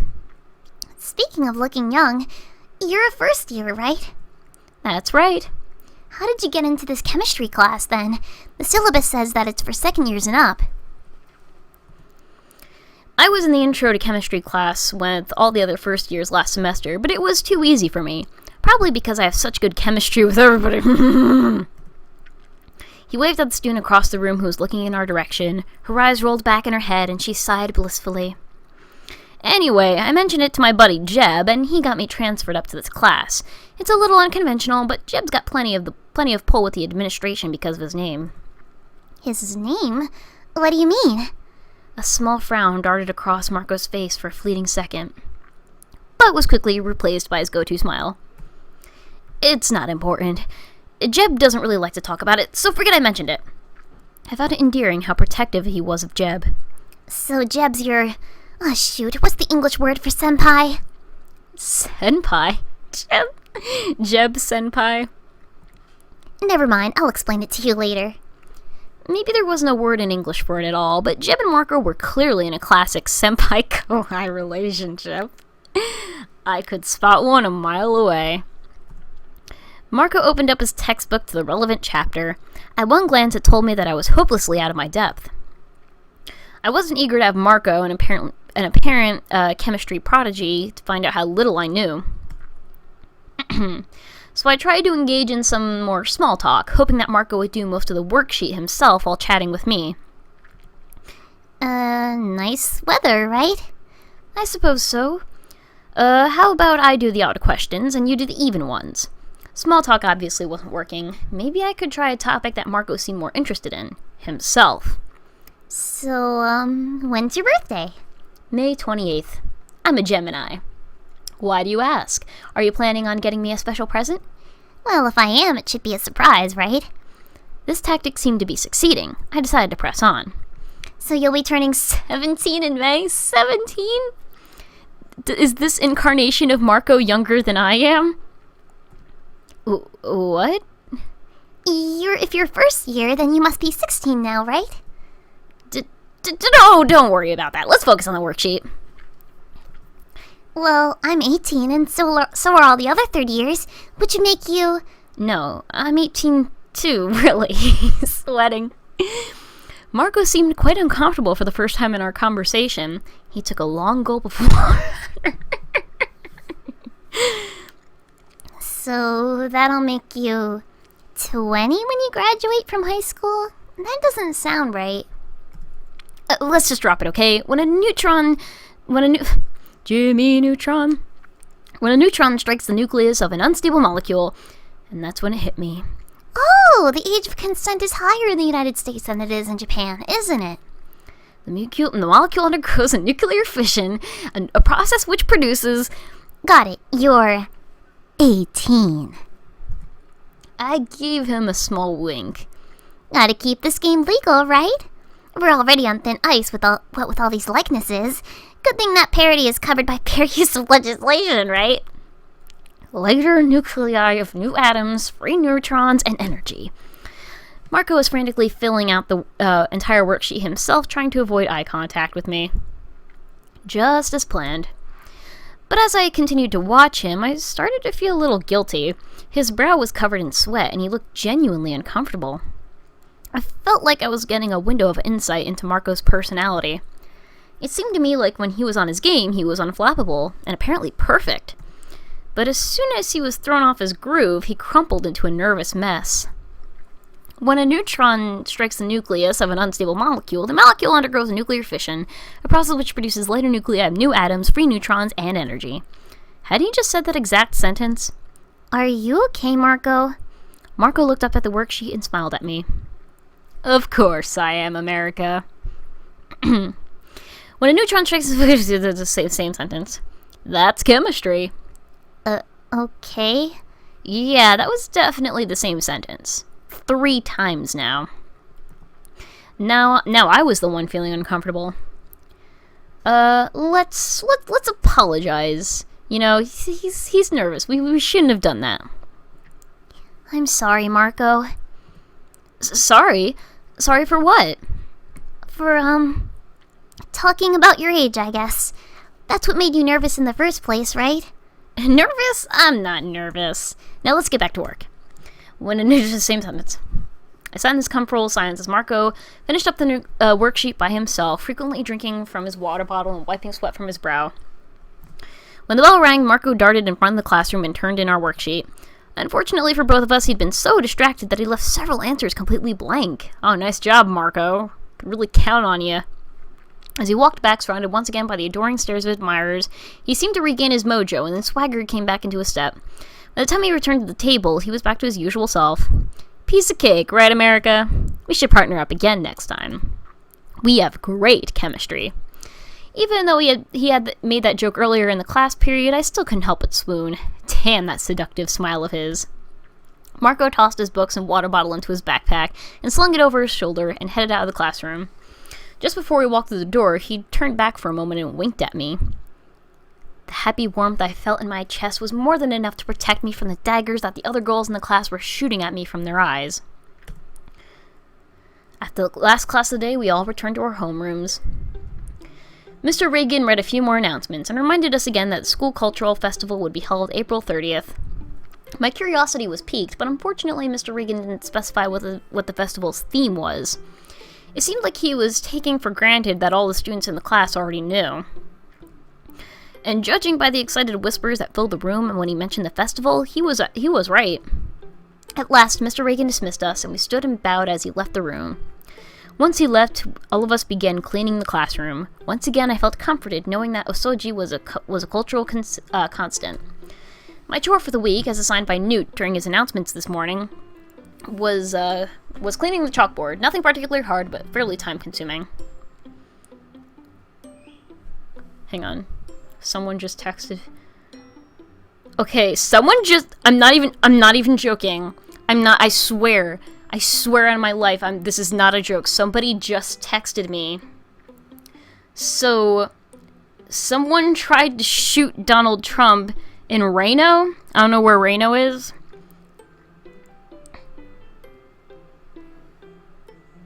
And then somebody replied, from the description of tried, I'm disappointed. Is that true? Can somebody, fact check that? Is that real?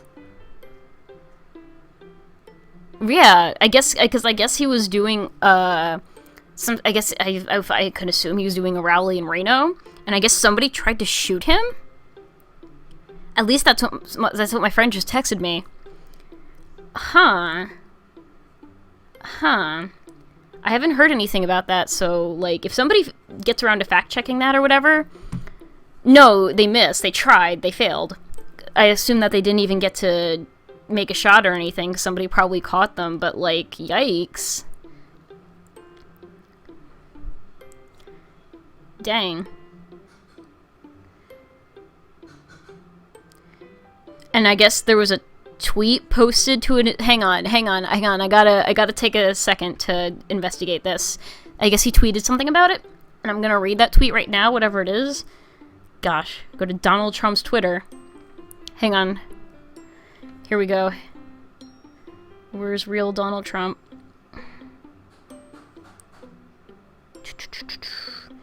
Alright, here we go. So, here's what he tweeted. Thank you, Reno, Nevada. Nothing, all caps, will stop us in our quest to make America safe and great again. So, like, is he referring to that? Like, the only reason I'm skeptical is because, I saw a joke thing the other day about, like, Trump getting shot that, was just a joke. It led to a link of something completely unrelated. But is this real? Like, I'm...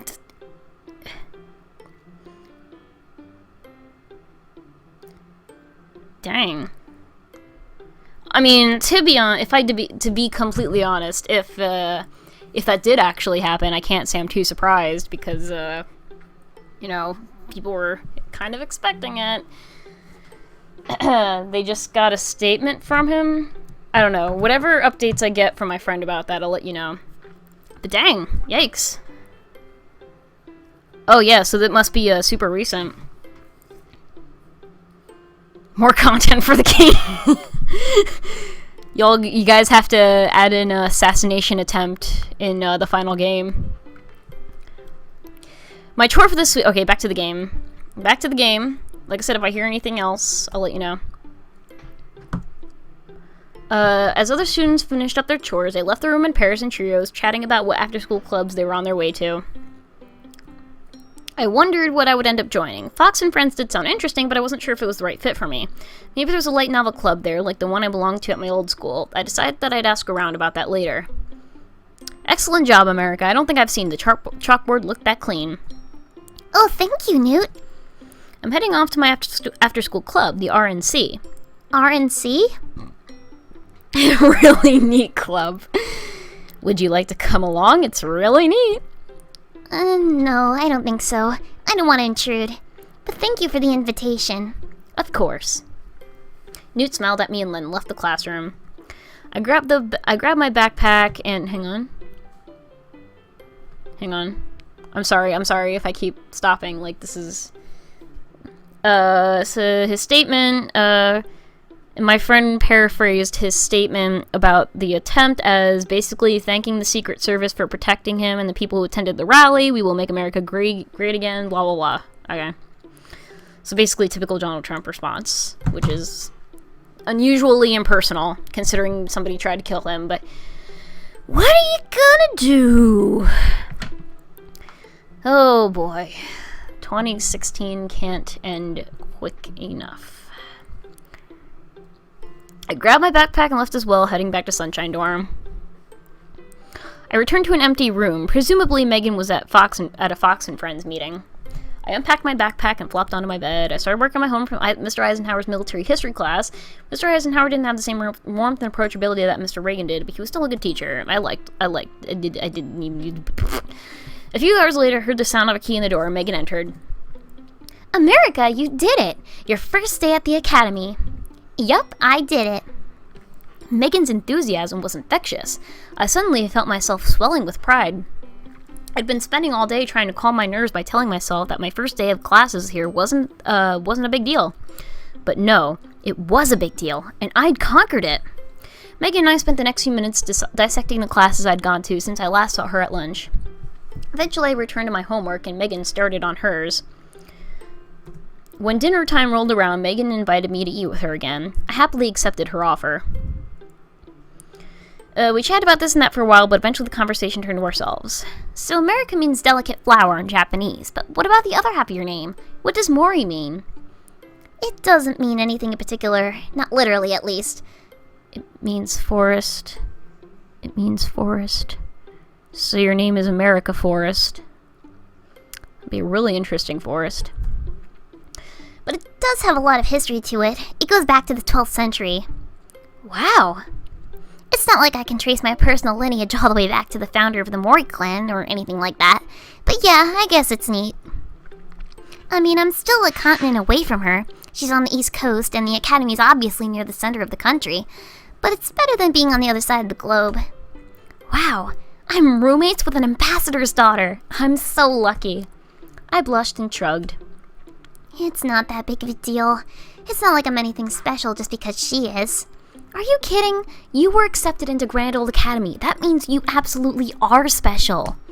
I guess. I'm serious.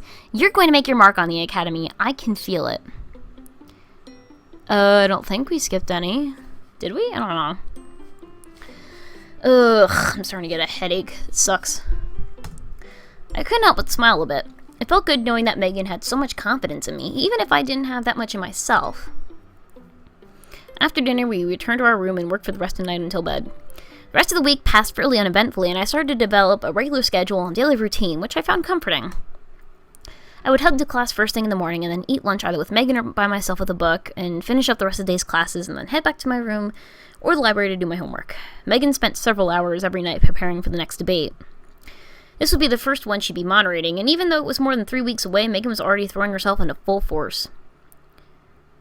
Where's the Jeb interaction? I don't know. We haven't talked to him yet. Or at least not any time super recently. On Thursday night, I got an email from my mother. Hearing from her was a bit of a retreat. Her job as ambassador kept her so busy that she seldom had enough time to write to me. She wasn't the type to send a 1 or 2 sentence email. Her emails were practically novella length, detailing her life and asking me questions about mine. So writing them took her several hours. Writing my responses took equally long. Once I finished reading her message, I began writing my reply, but after a few paragraphs, I paused. That big chemistry test is tomorrow, isn't it? I'd been planning to study for it tonight. I glanced at my clock. It was already 8.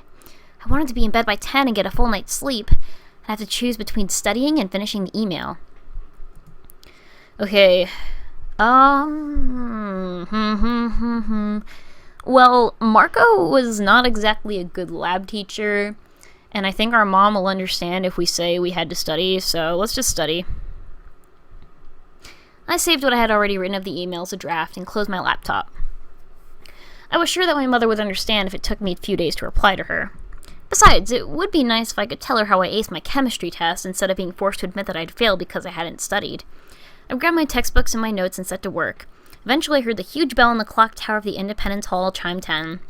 As always, the tone of the bell sounded strangely muted and fuzzy. I wondered when they were going to fix that big crack in it. I got ready for bed, confident that I was prepared for tomorrow's test. Friday was just as uneventful as the rest of the week had been. The chemistry test I'd been so worried about was actually pretty hard, but thanks to all my studying, I had a feeling that I did all right on it. By now, I'd already become more confident in my classes, occasionally being bold enough to raise my hand and answer questions. And with the catch-up studying I'd been doing throughout the week, it finally felt like I was understanding the material. Okay. At the end of the day, Reagan wished us a good weekend, and we all rushed to finish our cleaning chores as quickly as possible. Once I was done cleaning, I packed up and began to head back to my dorm, prepared for another night of studying.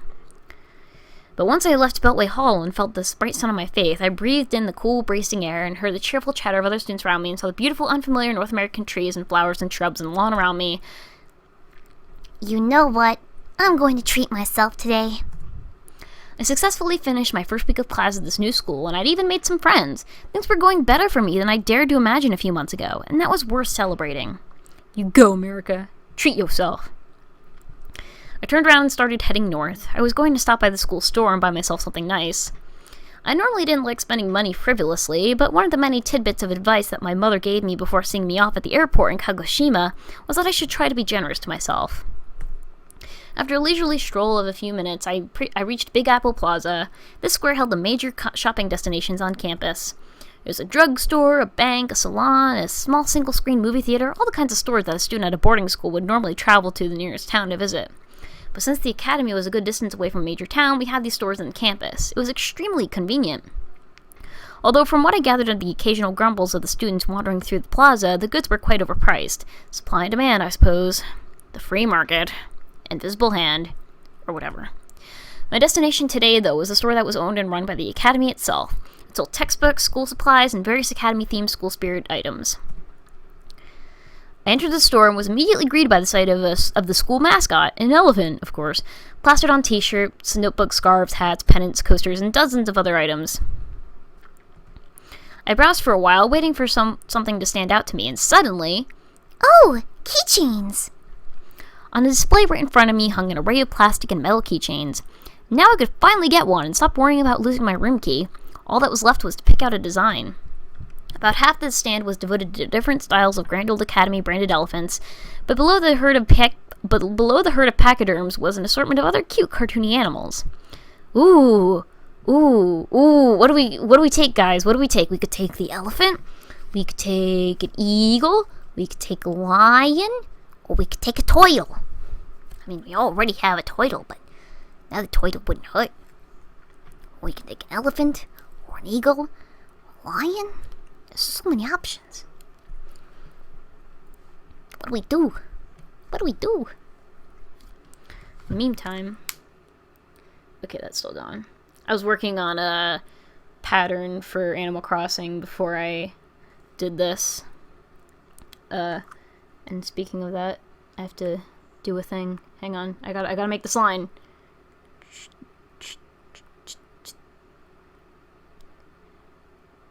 Nice. Okay. Turtle? Okay, everybody seems to be, well... Okay, turtle seems to be the decision, so let's take the turtle. I knelt down and selected a keychain from the bottom row of the display stand. It was in the shape of a swimming sea turtle, and it had a bit of a plaintive expression painted on its face. As I held it, I noticed that the metal of one of its front flippers was slightly chipped, but I found this somewhat endearing. Oh, there's Jeb! America, is that you? I jumped slightly as I heard Jeb's voice behind me. I composed myself, turned around, and smiled at him. Hello, Jeb. I was just picking out a keychain to celebrate finishing my first week of classes at the academy. Jeb looked at the keychain I was holding in my hand, and a warm grin spread across his face. A sea turtle! That's my favorite animal, you know. Yes, you mentioned that. Slow and steady, right? That's right. But isn't it a tortoise in that fable and not a sea turtle? The smile on Jeb's face faltered a bit. Oh no. Oh no. His whole entire world is crashing around him. Is there a difference? I guess they aren't that different, really. I couldn't stand the thought of ruining Jeb's favorite animal for him by pointing out his herpetological misconception. So what are you doing here, Jeb? Oh, I'm just getting some things to send home to my family. My brother and father are both alums of Grand Old Academy. They love wearing Academy gear, so they asked me to send them some free some t-shirts. Both of them are kind of heroes around here, especially in the debate club. Maybe it was just my imagination, but Jeb seemed a little uncomfortable talking about this. Sometimes I wonder if... Oh, we're getting the Jeb backstory. Never mind, forget it, or we're not. Let's ask him what's wrong. Let's get the Jeb Bush backstory. What is it, Jeb? No, you're here to celebrate your good week. You don't need me dragging you down. Jeb, you told me I could come to you with my problems, right? It's only fair that you can come to me with yours. Really, what's wrong? Jeb looked down at his feet and took a long, deep breath. Well, sometimes I just have to wonder, do my friends really like me for me, or are they just being nice to me because of my last name? Do I even have any real friends at all besides Marco? Maybe the only reason they let me into the debate club was because I'm a Bush. My father and brother were both debate club champions when they went here. I feel like everyone's expecting me to follow in their footsteps. And it always seemed like the obvious thing to do, but I've never really stopped to ask myself if that's what I want to do, or just what I think I need to do. Jeb finally looked up from the ground.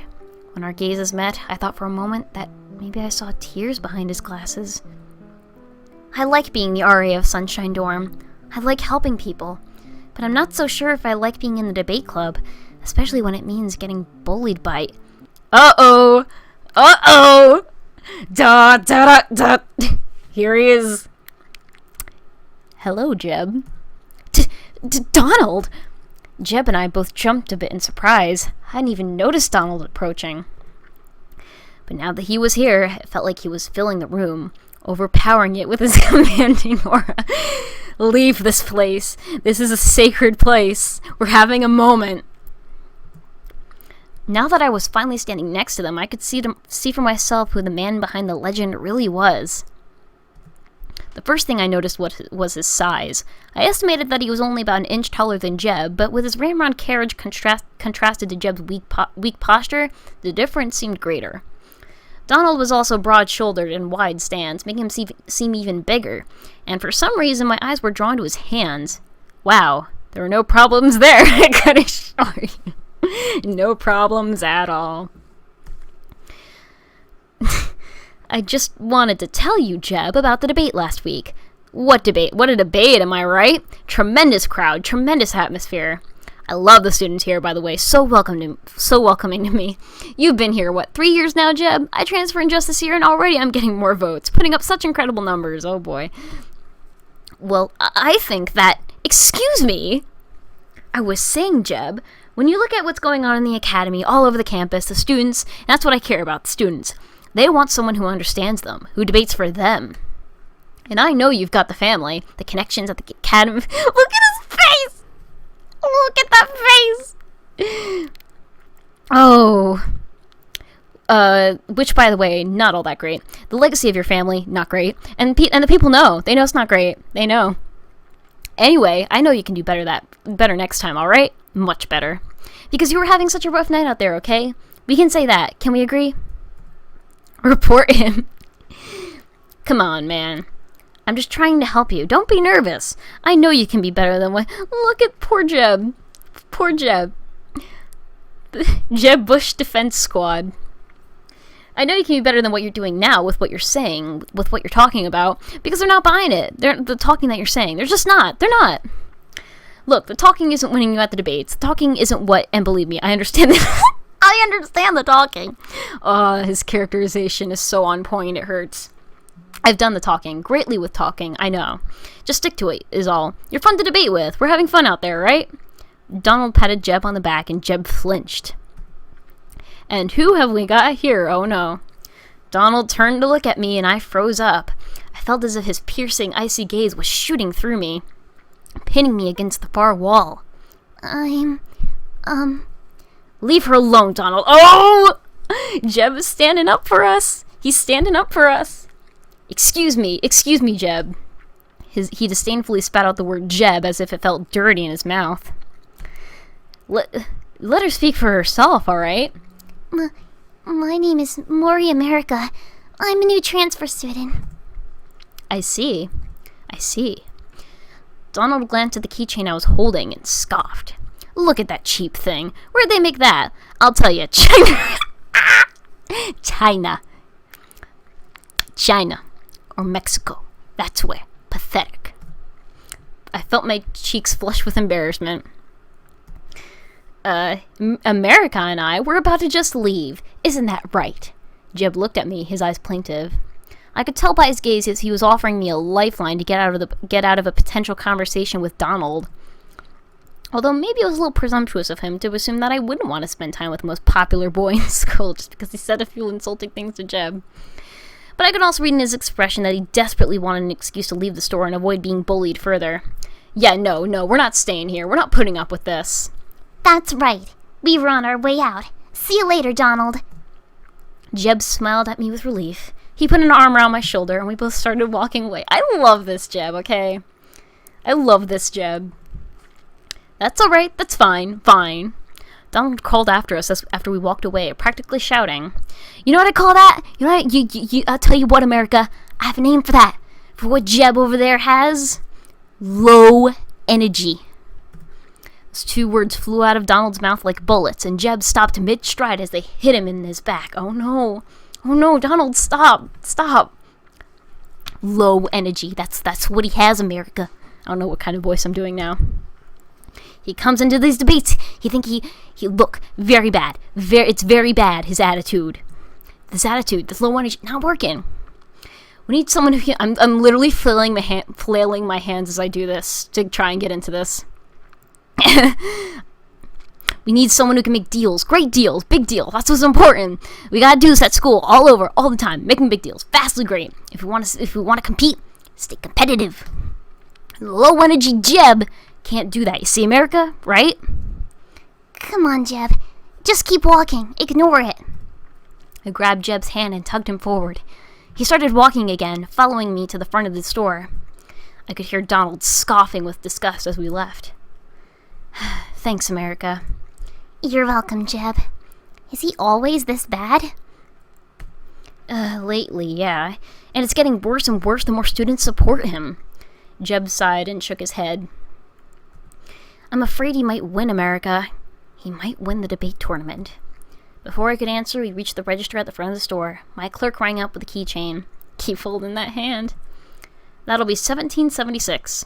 Jeez, those students were kidding when they said things were overpriced here. Yes, it's almost $18 for a little tiny keychain. I started to pull out my wallet when, here you go. Oh! He's paying for it for us. He's giving us the keychain. Jeb whipped out a credit card and handed it to the clerk. Aw. You didn't have to do that, Jeb. No, but I wanted. This is legitimately sweet. Like, I hate that this character is based off of, like, a real person. Partly a Republican at that, but, like, this is great. This is so pure. You're my second best friend, America. Oh, He'd known me for less than a week and I was already his second best friend? That was kind of sad, honestly. you're my good friend, too. Jeb patted me on the back as we left the store. Friend zoned. I'm heading back to Sunshine Dorm. Are you going that way too? Yeah, actually. Let's go. Jeb and I walked back to the dorm together. Now that it was just the two of us, Jeb seemed totally at ease. All the nervousness from his confrontation with Donald melted away. I felt like maybe Jeb might actually end up becoming a close friend. Or maybe more. Ah! Oh, who's this? It's just me? Is it getting hot in here? We parted ways at the stairwell of Sunshine Dorm, and Jeb headed to his room and I headed to mine. When I got to the door, I threaded my room key into the new keychain before using it. After I set my backpack down and took off my shoes, I walked over to my desk and picked up the tiny turtle that Jeb had given me a few days ago. Stay strong, little guy. Oh, that's legitimately endearing. I'm mad. I see, like, this game is legitimately surprising me. Like, there's certain, like, obviously it's a big satire on our political environment, but also, like, there are moments that are, like, legitimately endearing. Like, I like that. I like these characters. Except for Donald. Don't let those wily birds get you. Aww! That night, I replied to my mother's email from yesterday. Better late than never. During the weekend, I didn't have any more encounters with the debate club. I chatted with Peggy when I ran into her in the library, and I saw Nude around campus a few times, but that was it. It was strange being removed from all the debate club drama that I'd been neck-deep in for the past week was relaxing, yet I missed it. Those 7 boys, their wildly different personalities, were stirring something in me. I just wasn't sure what. Hormones! So, America, you've been at the academy for a bit over the week now. How do you think you're adjusting?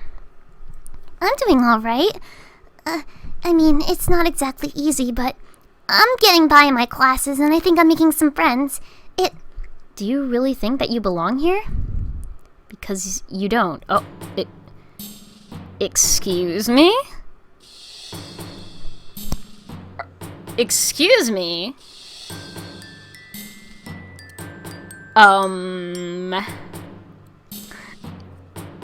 Jeb? What are you doing? This academy cannot hold you. Things are falling apart! Excuse me?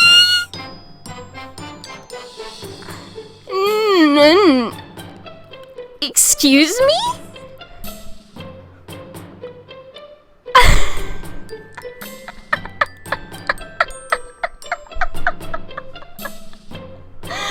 Things are falling apart indeed.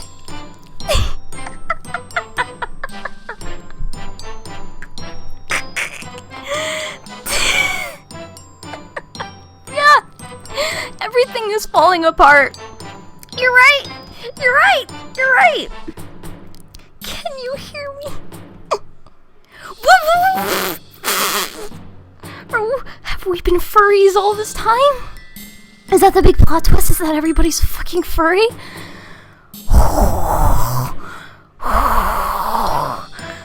Excuse me. What did you say? The blood-dimmed tide is loose, and everywhere the ceremony of innocence is drowned.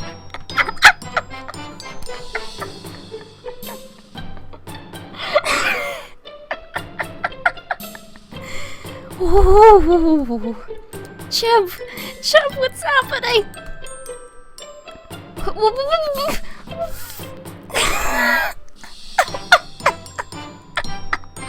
I'll cry.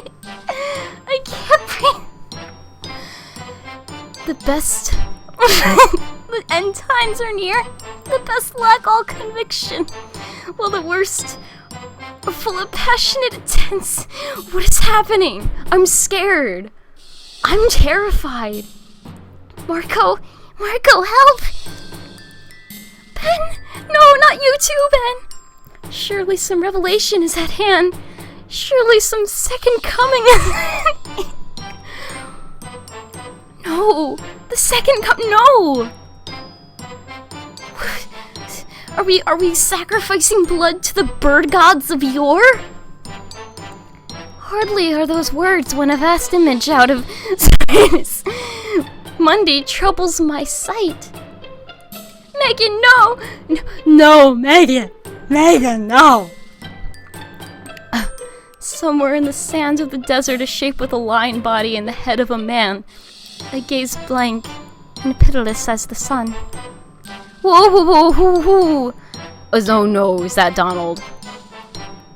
It moves its slow thighs, while all around, the real shadows of the indignant desert birds. No! Is he a fucking vulture? This darkness drops again. But now I know that 20 creatures of stony sleep were vexed and nightmare. What is happening? What is happening? We're witnessing apparently the ending of the Jeb. Jeb was a sea turtle all this time. Oh.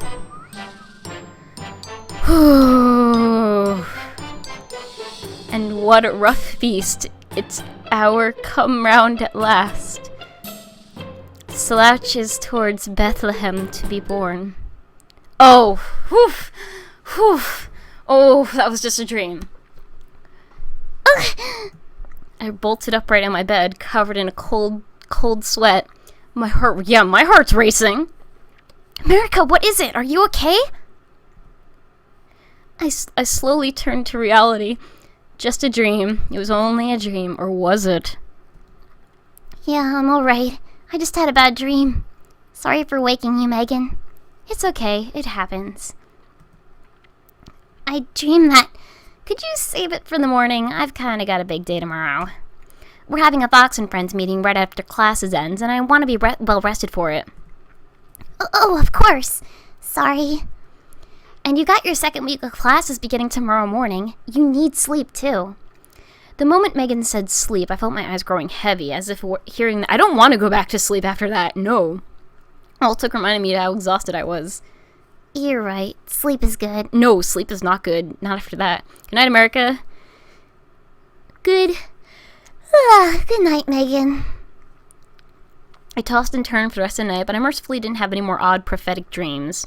I woke up the next morning sore and still exhausted. I'm actually really impressed with this demo. With most dating sims, this demo could, like, be a dating sim in itself, but, like, there could be more. There could be more. We gotta make it happen. Like I said, when this goes up on YouTube outside the stream, I'll put links to the Tumblr and Kickstarter in the description. And I'll add an annotation right at the beginning saying, donate to this game. Because if that right there doesn't sell you on this, I don't know what will. Good. Yeah, we gotta back this. So what was the nightmare about? You said you'd tell me today. Oh, I don't even remember. Something silly, probably. It was true. Examining the dream in the cool morning light that trickled through our open window, it did seem pretty silly. Birds and turtles and a lion with Donald's head? Come on. But it wasn't just embarrassment that made me lie to Megan. It was Donald. I knew that there was something about him that really got under Megan's skin, and I didn't want her to have to start out her day with that bizarre image of him floating in her head. It wasn't until a few hours later that the dream made sense. I was writing the heading on a pop quiz in Mr. Eisenhower's military history class. Morty America, second period, 29-2. Wait. Month first, bendy. That's how they do it in the United States. 229. Leap day. My whole life, leap days have been strangely inauspicious for me. On February 29th of the year, when I was 14, the popular boy who had a crush on me publicly asked me out on school. Only after I started crying with happiness did he reveal that it was a prank. Aww. When I was 10, I broke both arms falling out of a tree in my backyard. My mother had to take weeks off work at the consulate to care for me. But the worst sleep day of all had to be when I was 6. That was the day when my parents' divorce was finalized. I'd barely seen my father since then. I suppose I was lucky that there was no leap day in the year 2000. Who knows what tragedy would have befallen my 2-year-old self. So really, it was no surprise that I'd had such a disturbing dream in the early hours of the day. I could only imagine what other terrible things would happen to me today. All right, pencils down, pass up your papers. I stared up at the page in front of me, completely bare save for the heading. Happy Leap Day. At lunchtime, I thankfully managed to avoid any disasters while filling my tray, but when I surveyed the tables, my heart sank. I didn't see Megan anywhere. She must have been off preparing for the next debate with Fox and friends in the classroom somewhere. And I hadn't brought any books with me, so I couldn't sit by myself while looking pathetic. However, I did see several members of the debate club scattered throughout the dining hall. Rand and Ben were sitting on opposite sides of one table, both of them reading textbooks. Jeb and Marco were sitting together, talking and laughing, practically flaunting at the iron strength of their friendship. Ted sat at the table in the corner of the room, whispering with a student that I didn't recognize. And sitting at a table by himself in the dead center of the dining hall was the man himself, Donald. I took a deep breath and steeled my nerves. Time to choose a table. Alright, who do we sit with? Y'all decide, who do we sit with? While you guys decide, I'll go back to my Animal Crossing. I feel so bad for Maple and Sable, because it's about 11 on my time, and the stores close at 11, so all this time Mabel's probably just like, please leave, please finish your design, and just leave us alone, please. We've had enough. We love you, but we've had enough. Alright, Donald, Jeb and Marco, Donald, Jeb and Marco. Okay, since there seems to be a tie between Donald and Jeb and Marco, we'll save Scum again. Okay, we're gonna save Scum. We can save this one. Yeah. Okay. Let's go with Donald first, get that out of the way.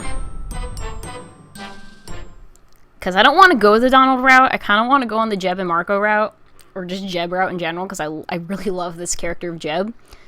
But, yeah. We haven't met John yet, but, you know, John's a no. Who the heck is John? What John? Who John? There's no John in this game. Okay.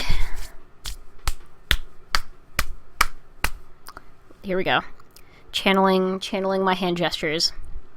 Oh, here she is. Look, it's finally coming around. You're crawling back, like I said you would. I did. I said it. I heard you. You heard what I said, how I said it, and you, remember, I was the one that left. They tell you that you did, but no, don't listen. Don't believe that, those. We know. We know what happened. Hello, Donald. May I sit here? Look, believe me, I know you'd love to sit here. So many people, so many wonderful people, important people want to sit here, and try to sit here. So why should you? Why? Well... come on. Why? Tell me, why? I think... You don't know exactly. You don't know. Exactly, you don't. I'm not even able to finish my fucking sentence. Since Donald wouldn't let me get in a word in edgewise to justify my request to sit with him, I decided to adopt his own tactic. I sat right down at the table without waiting for permission. Oh, he glared at me for a moment. And, also, wait, is there Mitt Romney in this? Can I sit with Mitt Romney? Since I'm respecting his gaze. Eventually he shrugged and went back to prodding at the fried chicken in front of him with the silverware. I can't figure you out, Donald. But I will. Eventually I will. Figure out? What's there to figure? Look, it's simple, alright? When you look at what's happening all over the dining hall and all the classrooms and all the dorms, all the academy, all over. Not good. Not good. Oh, what's not good? All of it! So bad. Bad shape. So many problems. But I can fix them. How? Believe me, I can fix bad problems. The bad. I can fix it. And only I can. But how will you... This is too real. I hate that this is too real. But how will you fix it? I will. Believe me. Fix the bad so well, so quickly, it'll make your head spin. How, though? Believe me. I will. Believe me. You keep saying believe me, but why should I believe you? Because the school's in bad shape, okay? So bad. And Marco won't fix it. Ted won't fix it. Jeb, believe me, won't fix it. Jeb, by the way, poor Jeb. Am I right? Loser. Weak. You take that back. You just crossed a very delicate line, my good sir. Okay? You take that back. You can't fool me into thinking you've answered me by just insulting other students. Jeb, sad, weak Jeb, low energy, won't win, that I can tell you right now. What a disaster! A mess, Jeb, mess, sad. Picking on Jeb doesn't make you look strong. It just makes you look insecure.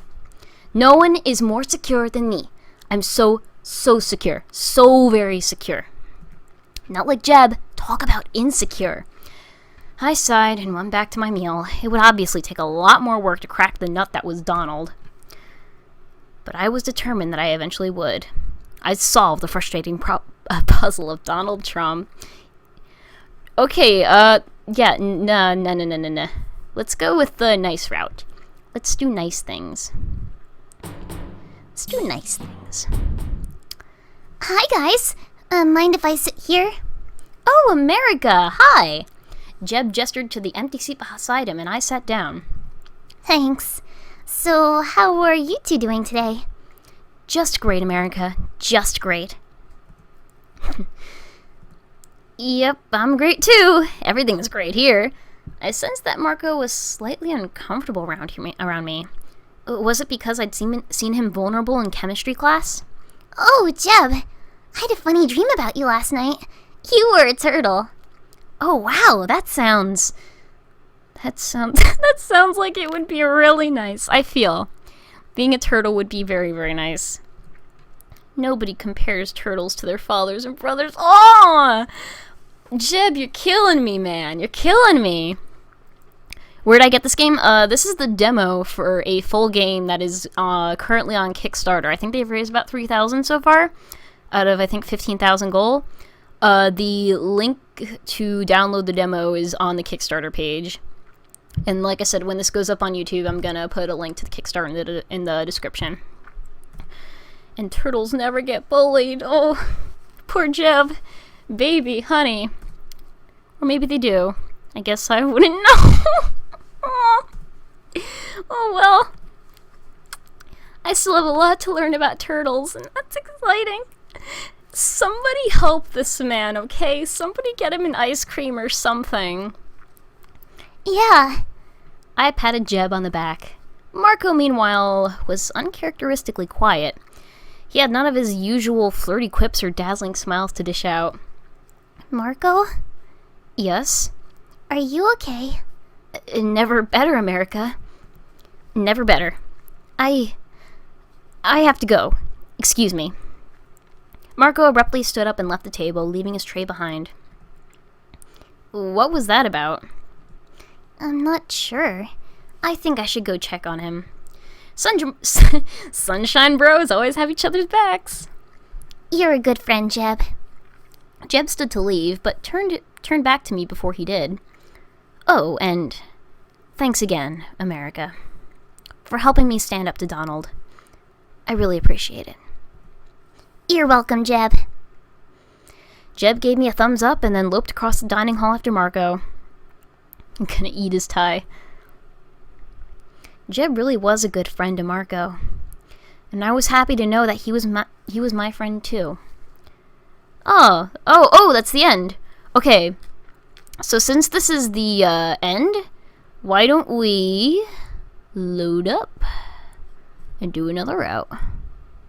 Since this is the end anyway. Let's sit with Rand and Ben.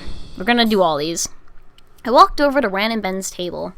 Ben yawned and looked up from his book, then noticed me. He smiled at me and gestured towards the empty seat next to him.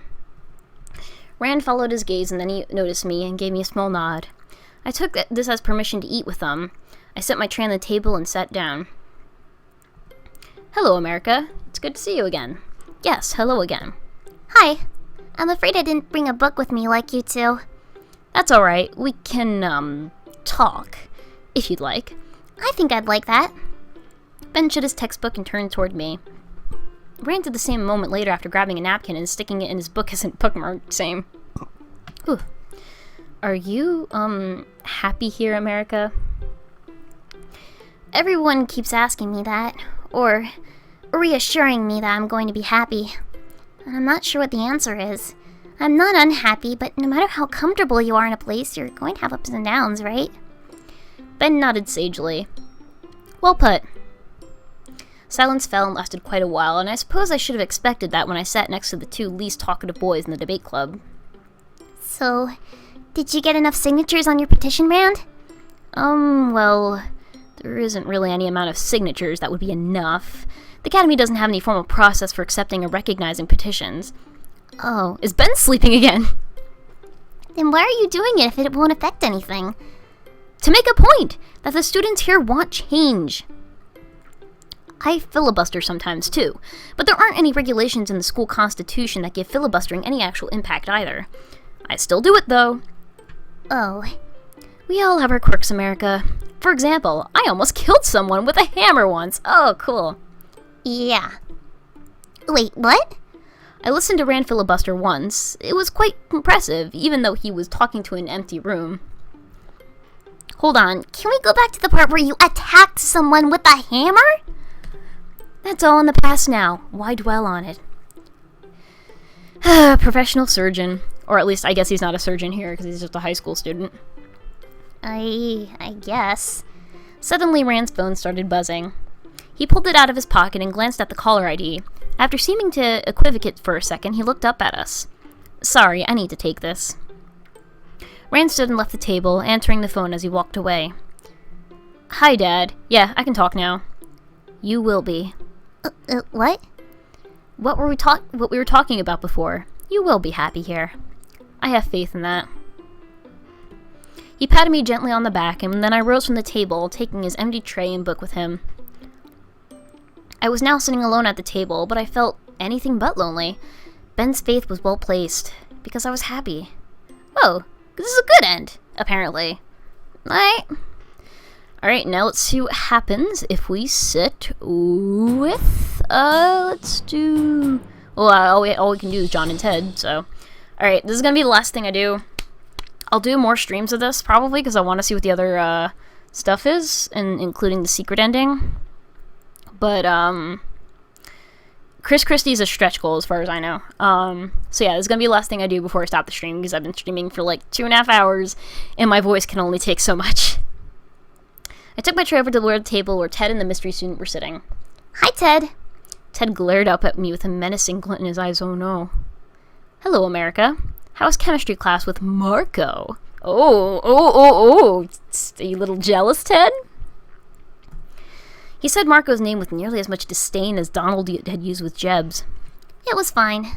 I sat down, ignoring Ted's palpable air of malevolence. You aren't mad that I didn't sit with you, right? No, of course not. Forgive and forget, that's what I say. But if you ever cross me again, it won't end well for you. Oh, I'm about to get fucked. But I'm sure it won't come to that. No, of course not. Ted nodded and reached into the backpack at his feet and then pulled out a thin black notebook. He opened it, holding it close to his face so I couldn't see his— What are you writing in that, dude? He surreptitiously scribbled something in it and slipped it back into his backpack. What are you doing, dude? I shuddered, feeling as if something very sinister had just happened. I feel like this is gonna end up being a bad ending. Hello. I'm sorry, you surprised me. I forgot you were there. Good. That's a way to win. Keep a low profile until everyone else gets picked off, and then you strike. Present tense. I shuddered again. This student was almost as unsettling as Ted in a very different way. He seemed too average. Nobody could be that normal. What was he hiding? I think you should leave now, America. I agree. It's time for you to go. I think you're right. I was just about to leave anyway. See you later? Ah, hit my mic. Sorry about that. But hopefully not. I quickly stood and left the table, not even caring that I left my tray of food behind. I glanced over my shoulder and saw Ted and the other boy watching me and whispering to each other, this is. When they saw that I was looking at them, I immediately stopped talking and stared at me until I looked away. That night, I triple-checked that my door was locked before I went to sleep. There was something sinister happening at the academy, and I was determined to find out what it was. Yep, it's a bad end. But whatever, what a way to end a stream, right? Get the bad end? So, you've completed the Grand Old Academy demo. Did you collect all the trophies and endings? So, yeah, we have a lot to do in this game. We're gonna do them all, or at least as much as we can. Also, there's a Kickstarter right there. So yeah, hopefully we can fund the full game. We can have a lot more shenanigans, but there's still, for a demo, there's a lot. Like, it's legitimately impressive. Oh boy. Let's watch the intro. For a demo, it's really impressive. Like, there's a lot of content for a demo. And like I know, jokes aside, this is like legitimately really, it's really good. Like, the art is great. Characters, like, yeah, they're based off of, like, it's really clever because it's like, it's political satire, but done in a way, like, that I haven't really seen before. Like, we've seen, like, dating sims that are meant to be jokes, but this is, like, this goes really, like, deep into a lot of clever writing that goes into, like, political satire and kind of transforms it into these characters that are, like, they reference the people they're based off of, but they're also kind of, like, their own individual characters, too. And some of them are legitimately interesting when you put them in this setting. So, like, yeah, color me impressed, and I'm definitely going to stream this again to find the other endings and stuff, so expect more of this. But it took me 2.5 hours to get through the demo alone. Like, 2.5 hours of demo content, like, that's good. If the audio is acting weird, then probably could— oh, yeah, because my internet's going. Well, it's a good time to stop anyway. So, yeah, before my internet completely fricks this up anyway, thank you for joining the stream. There's definitely gonna be more of this, but thank you for coming. And thank you for the one person who's working on this game that came. You guys are definitely doing a good job so far, and I really hope you guys meet your stretch goal. I'm gonna put links to the stuff in the description later, all that jazz, so yeah. Thank you for coming. There'll be more. Peace.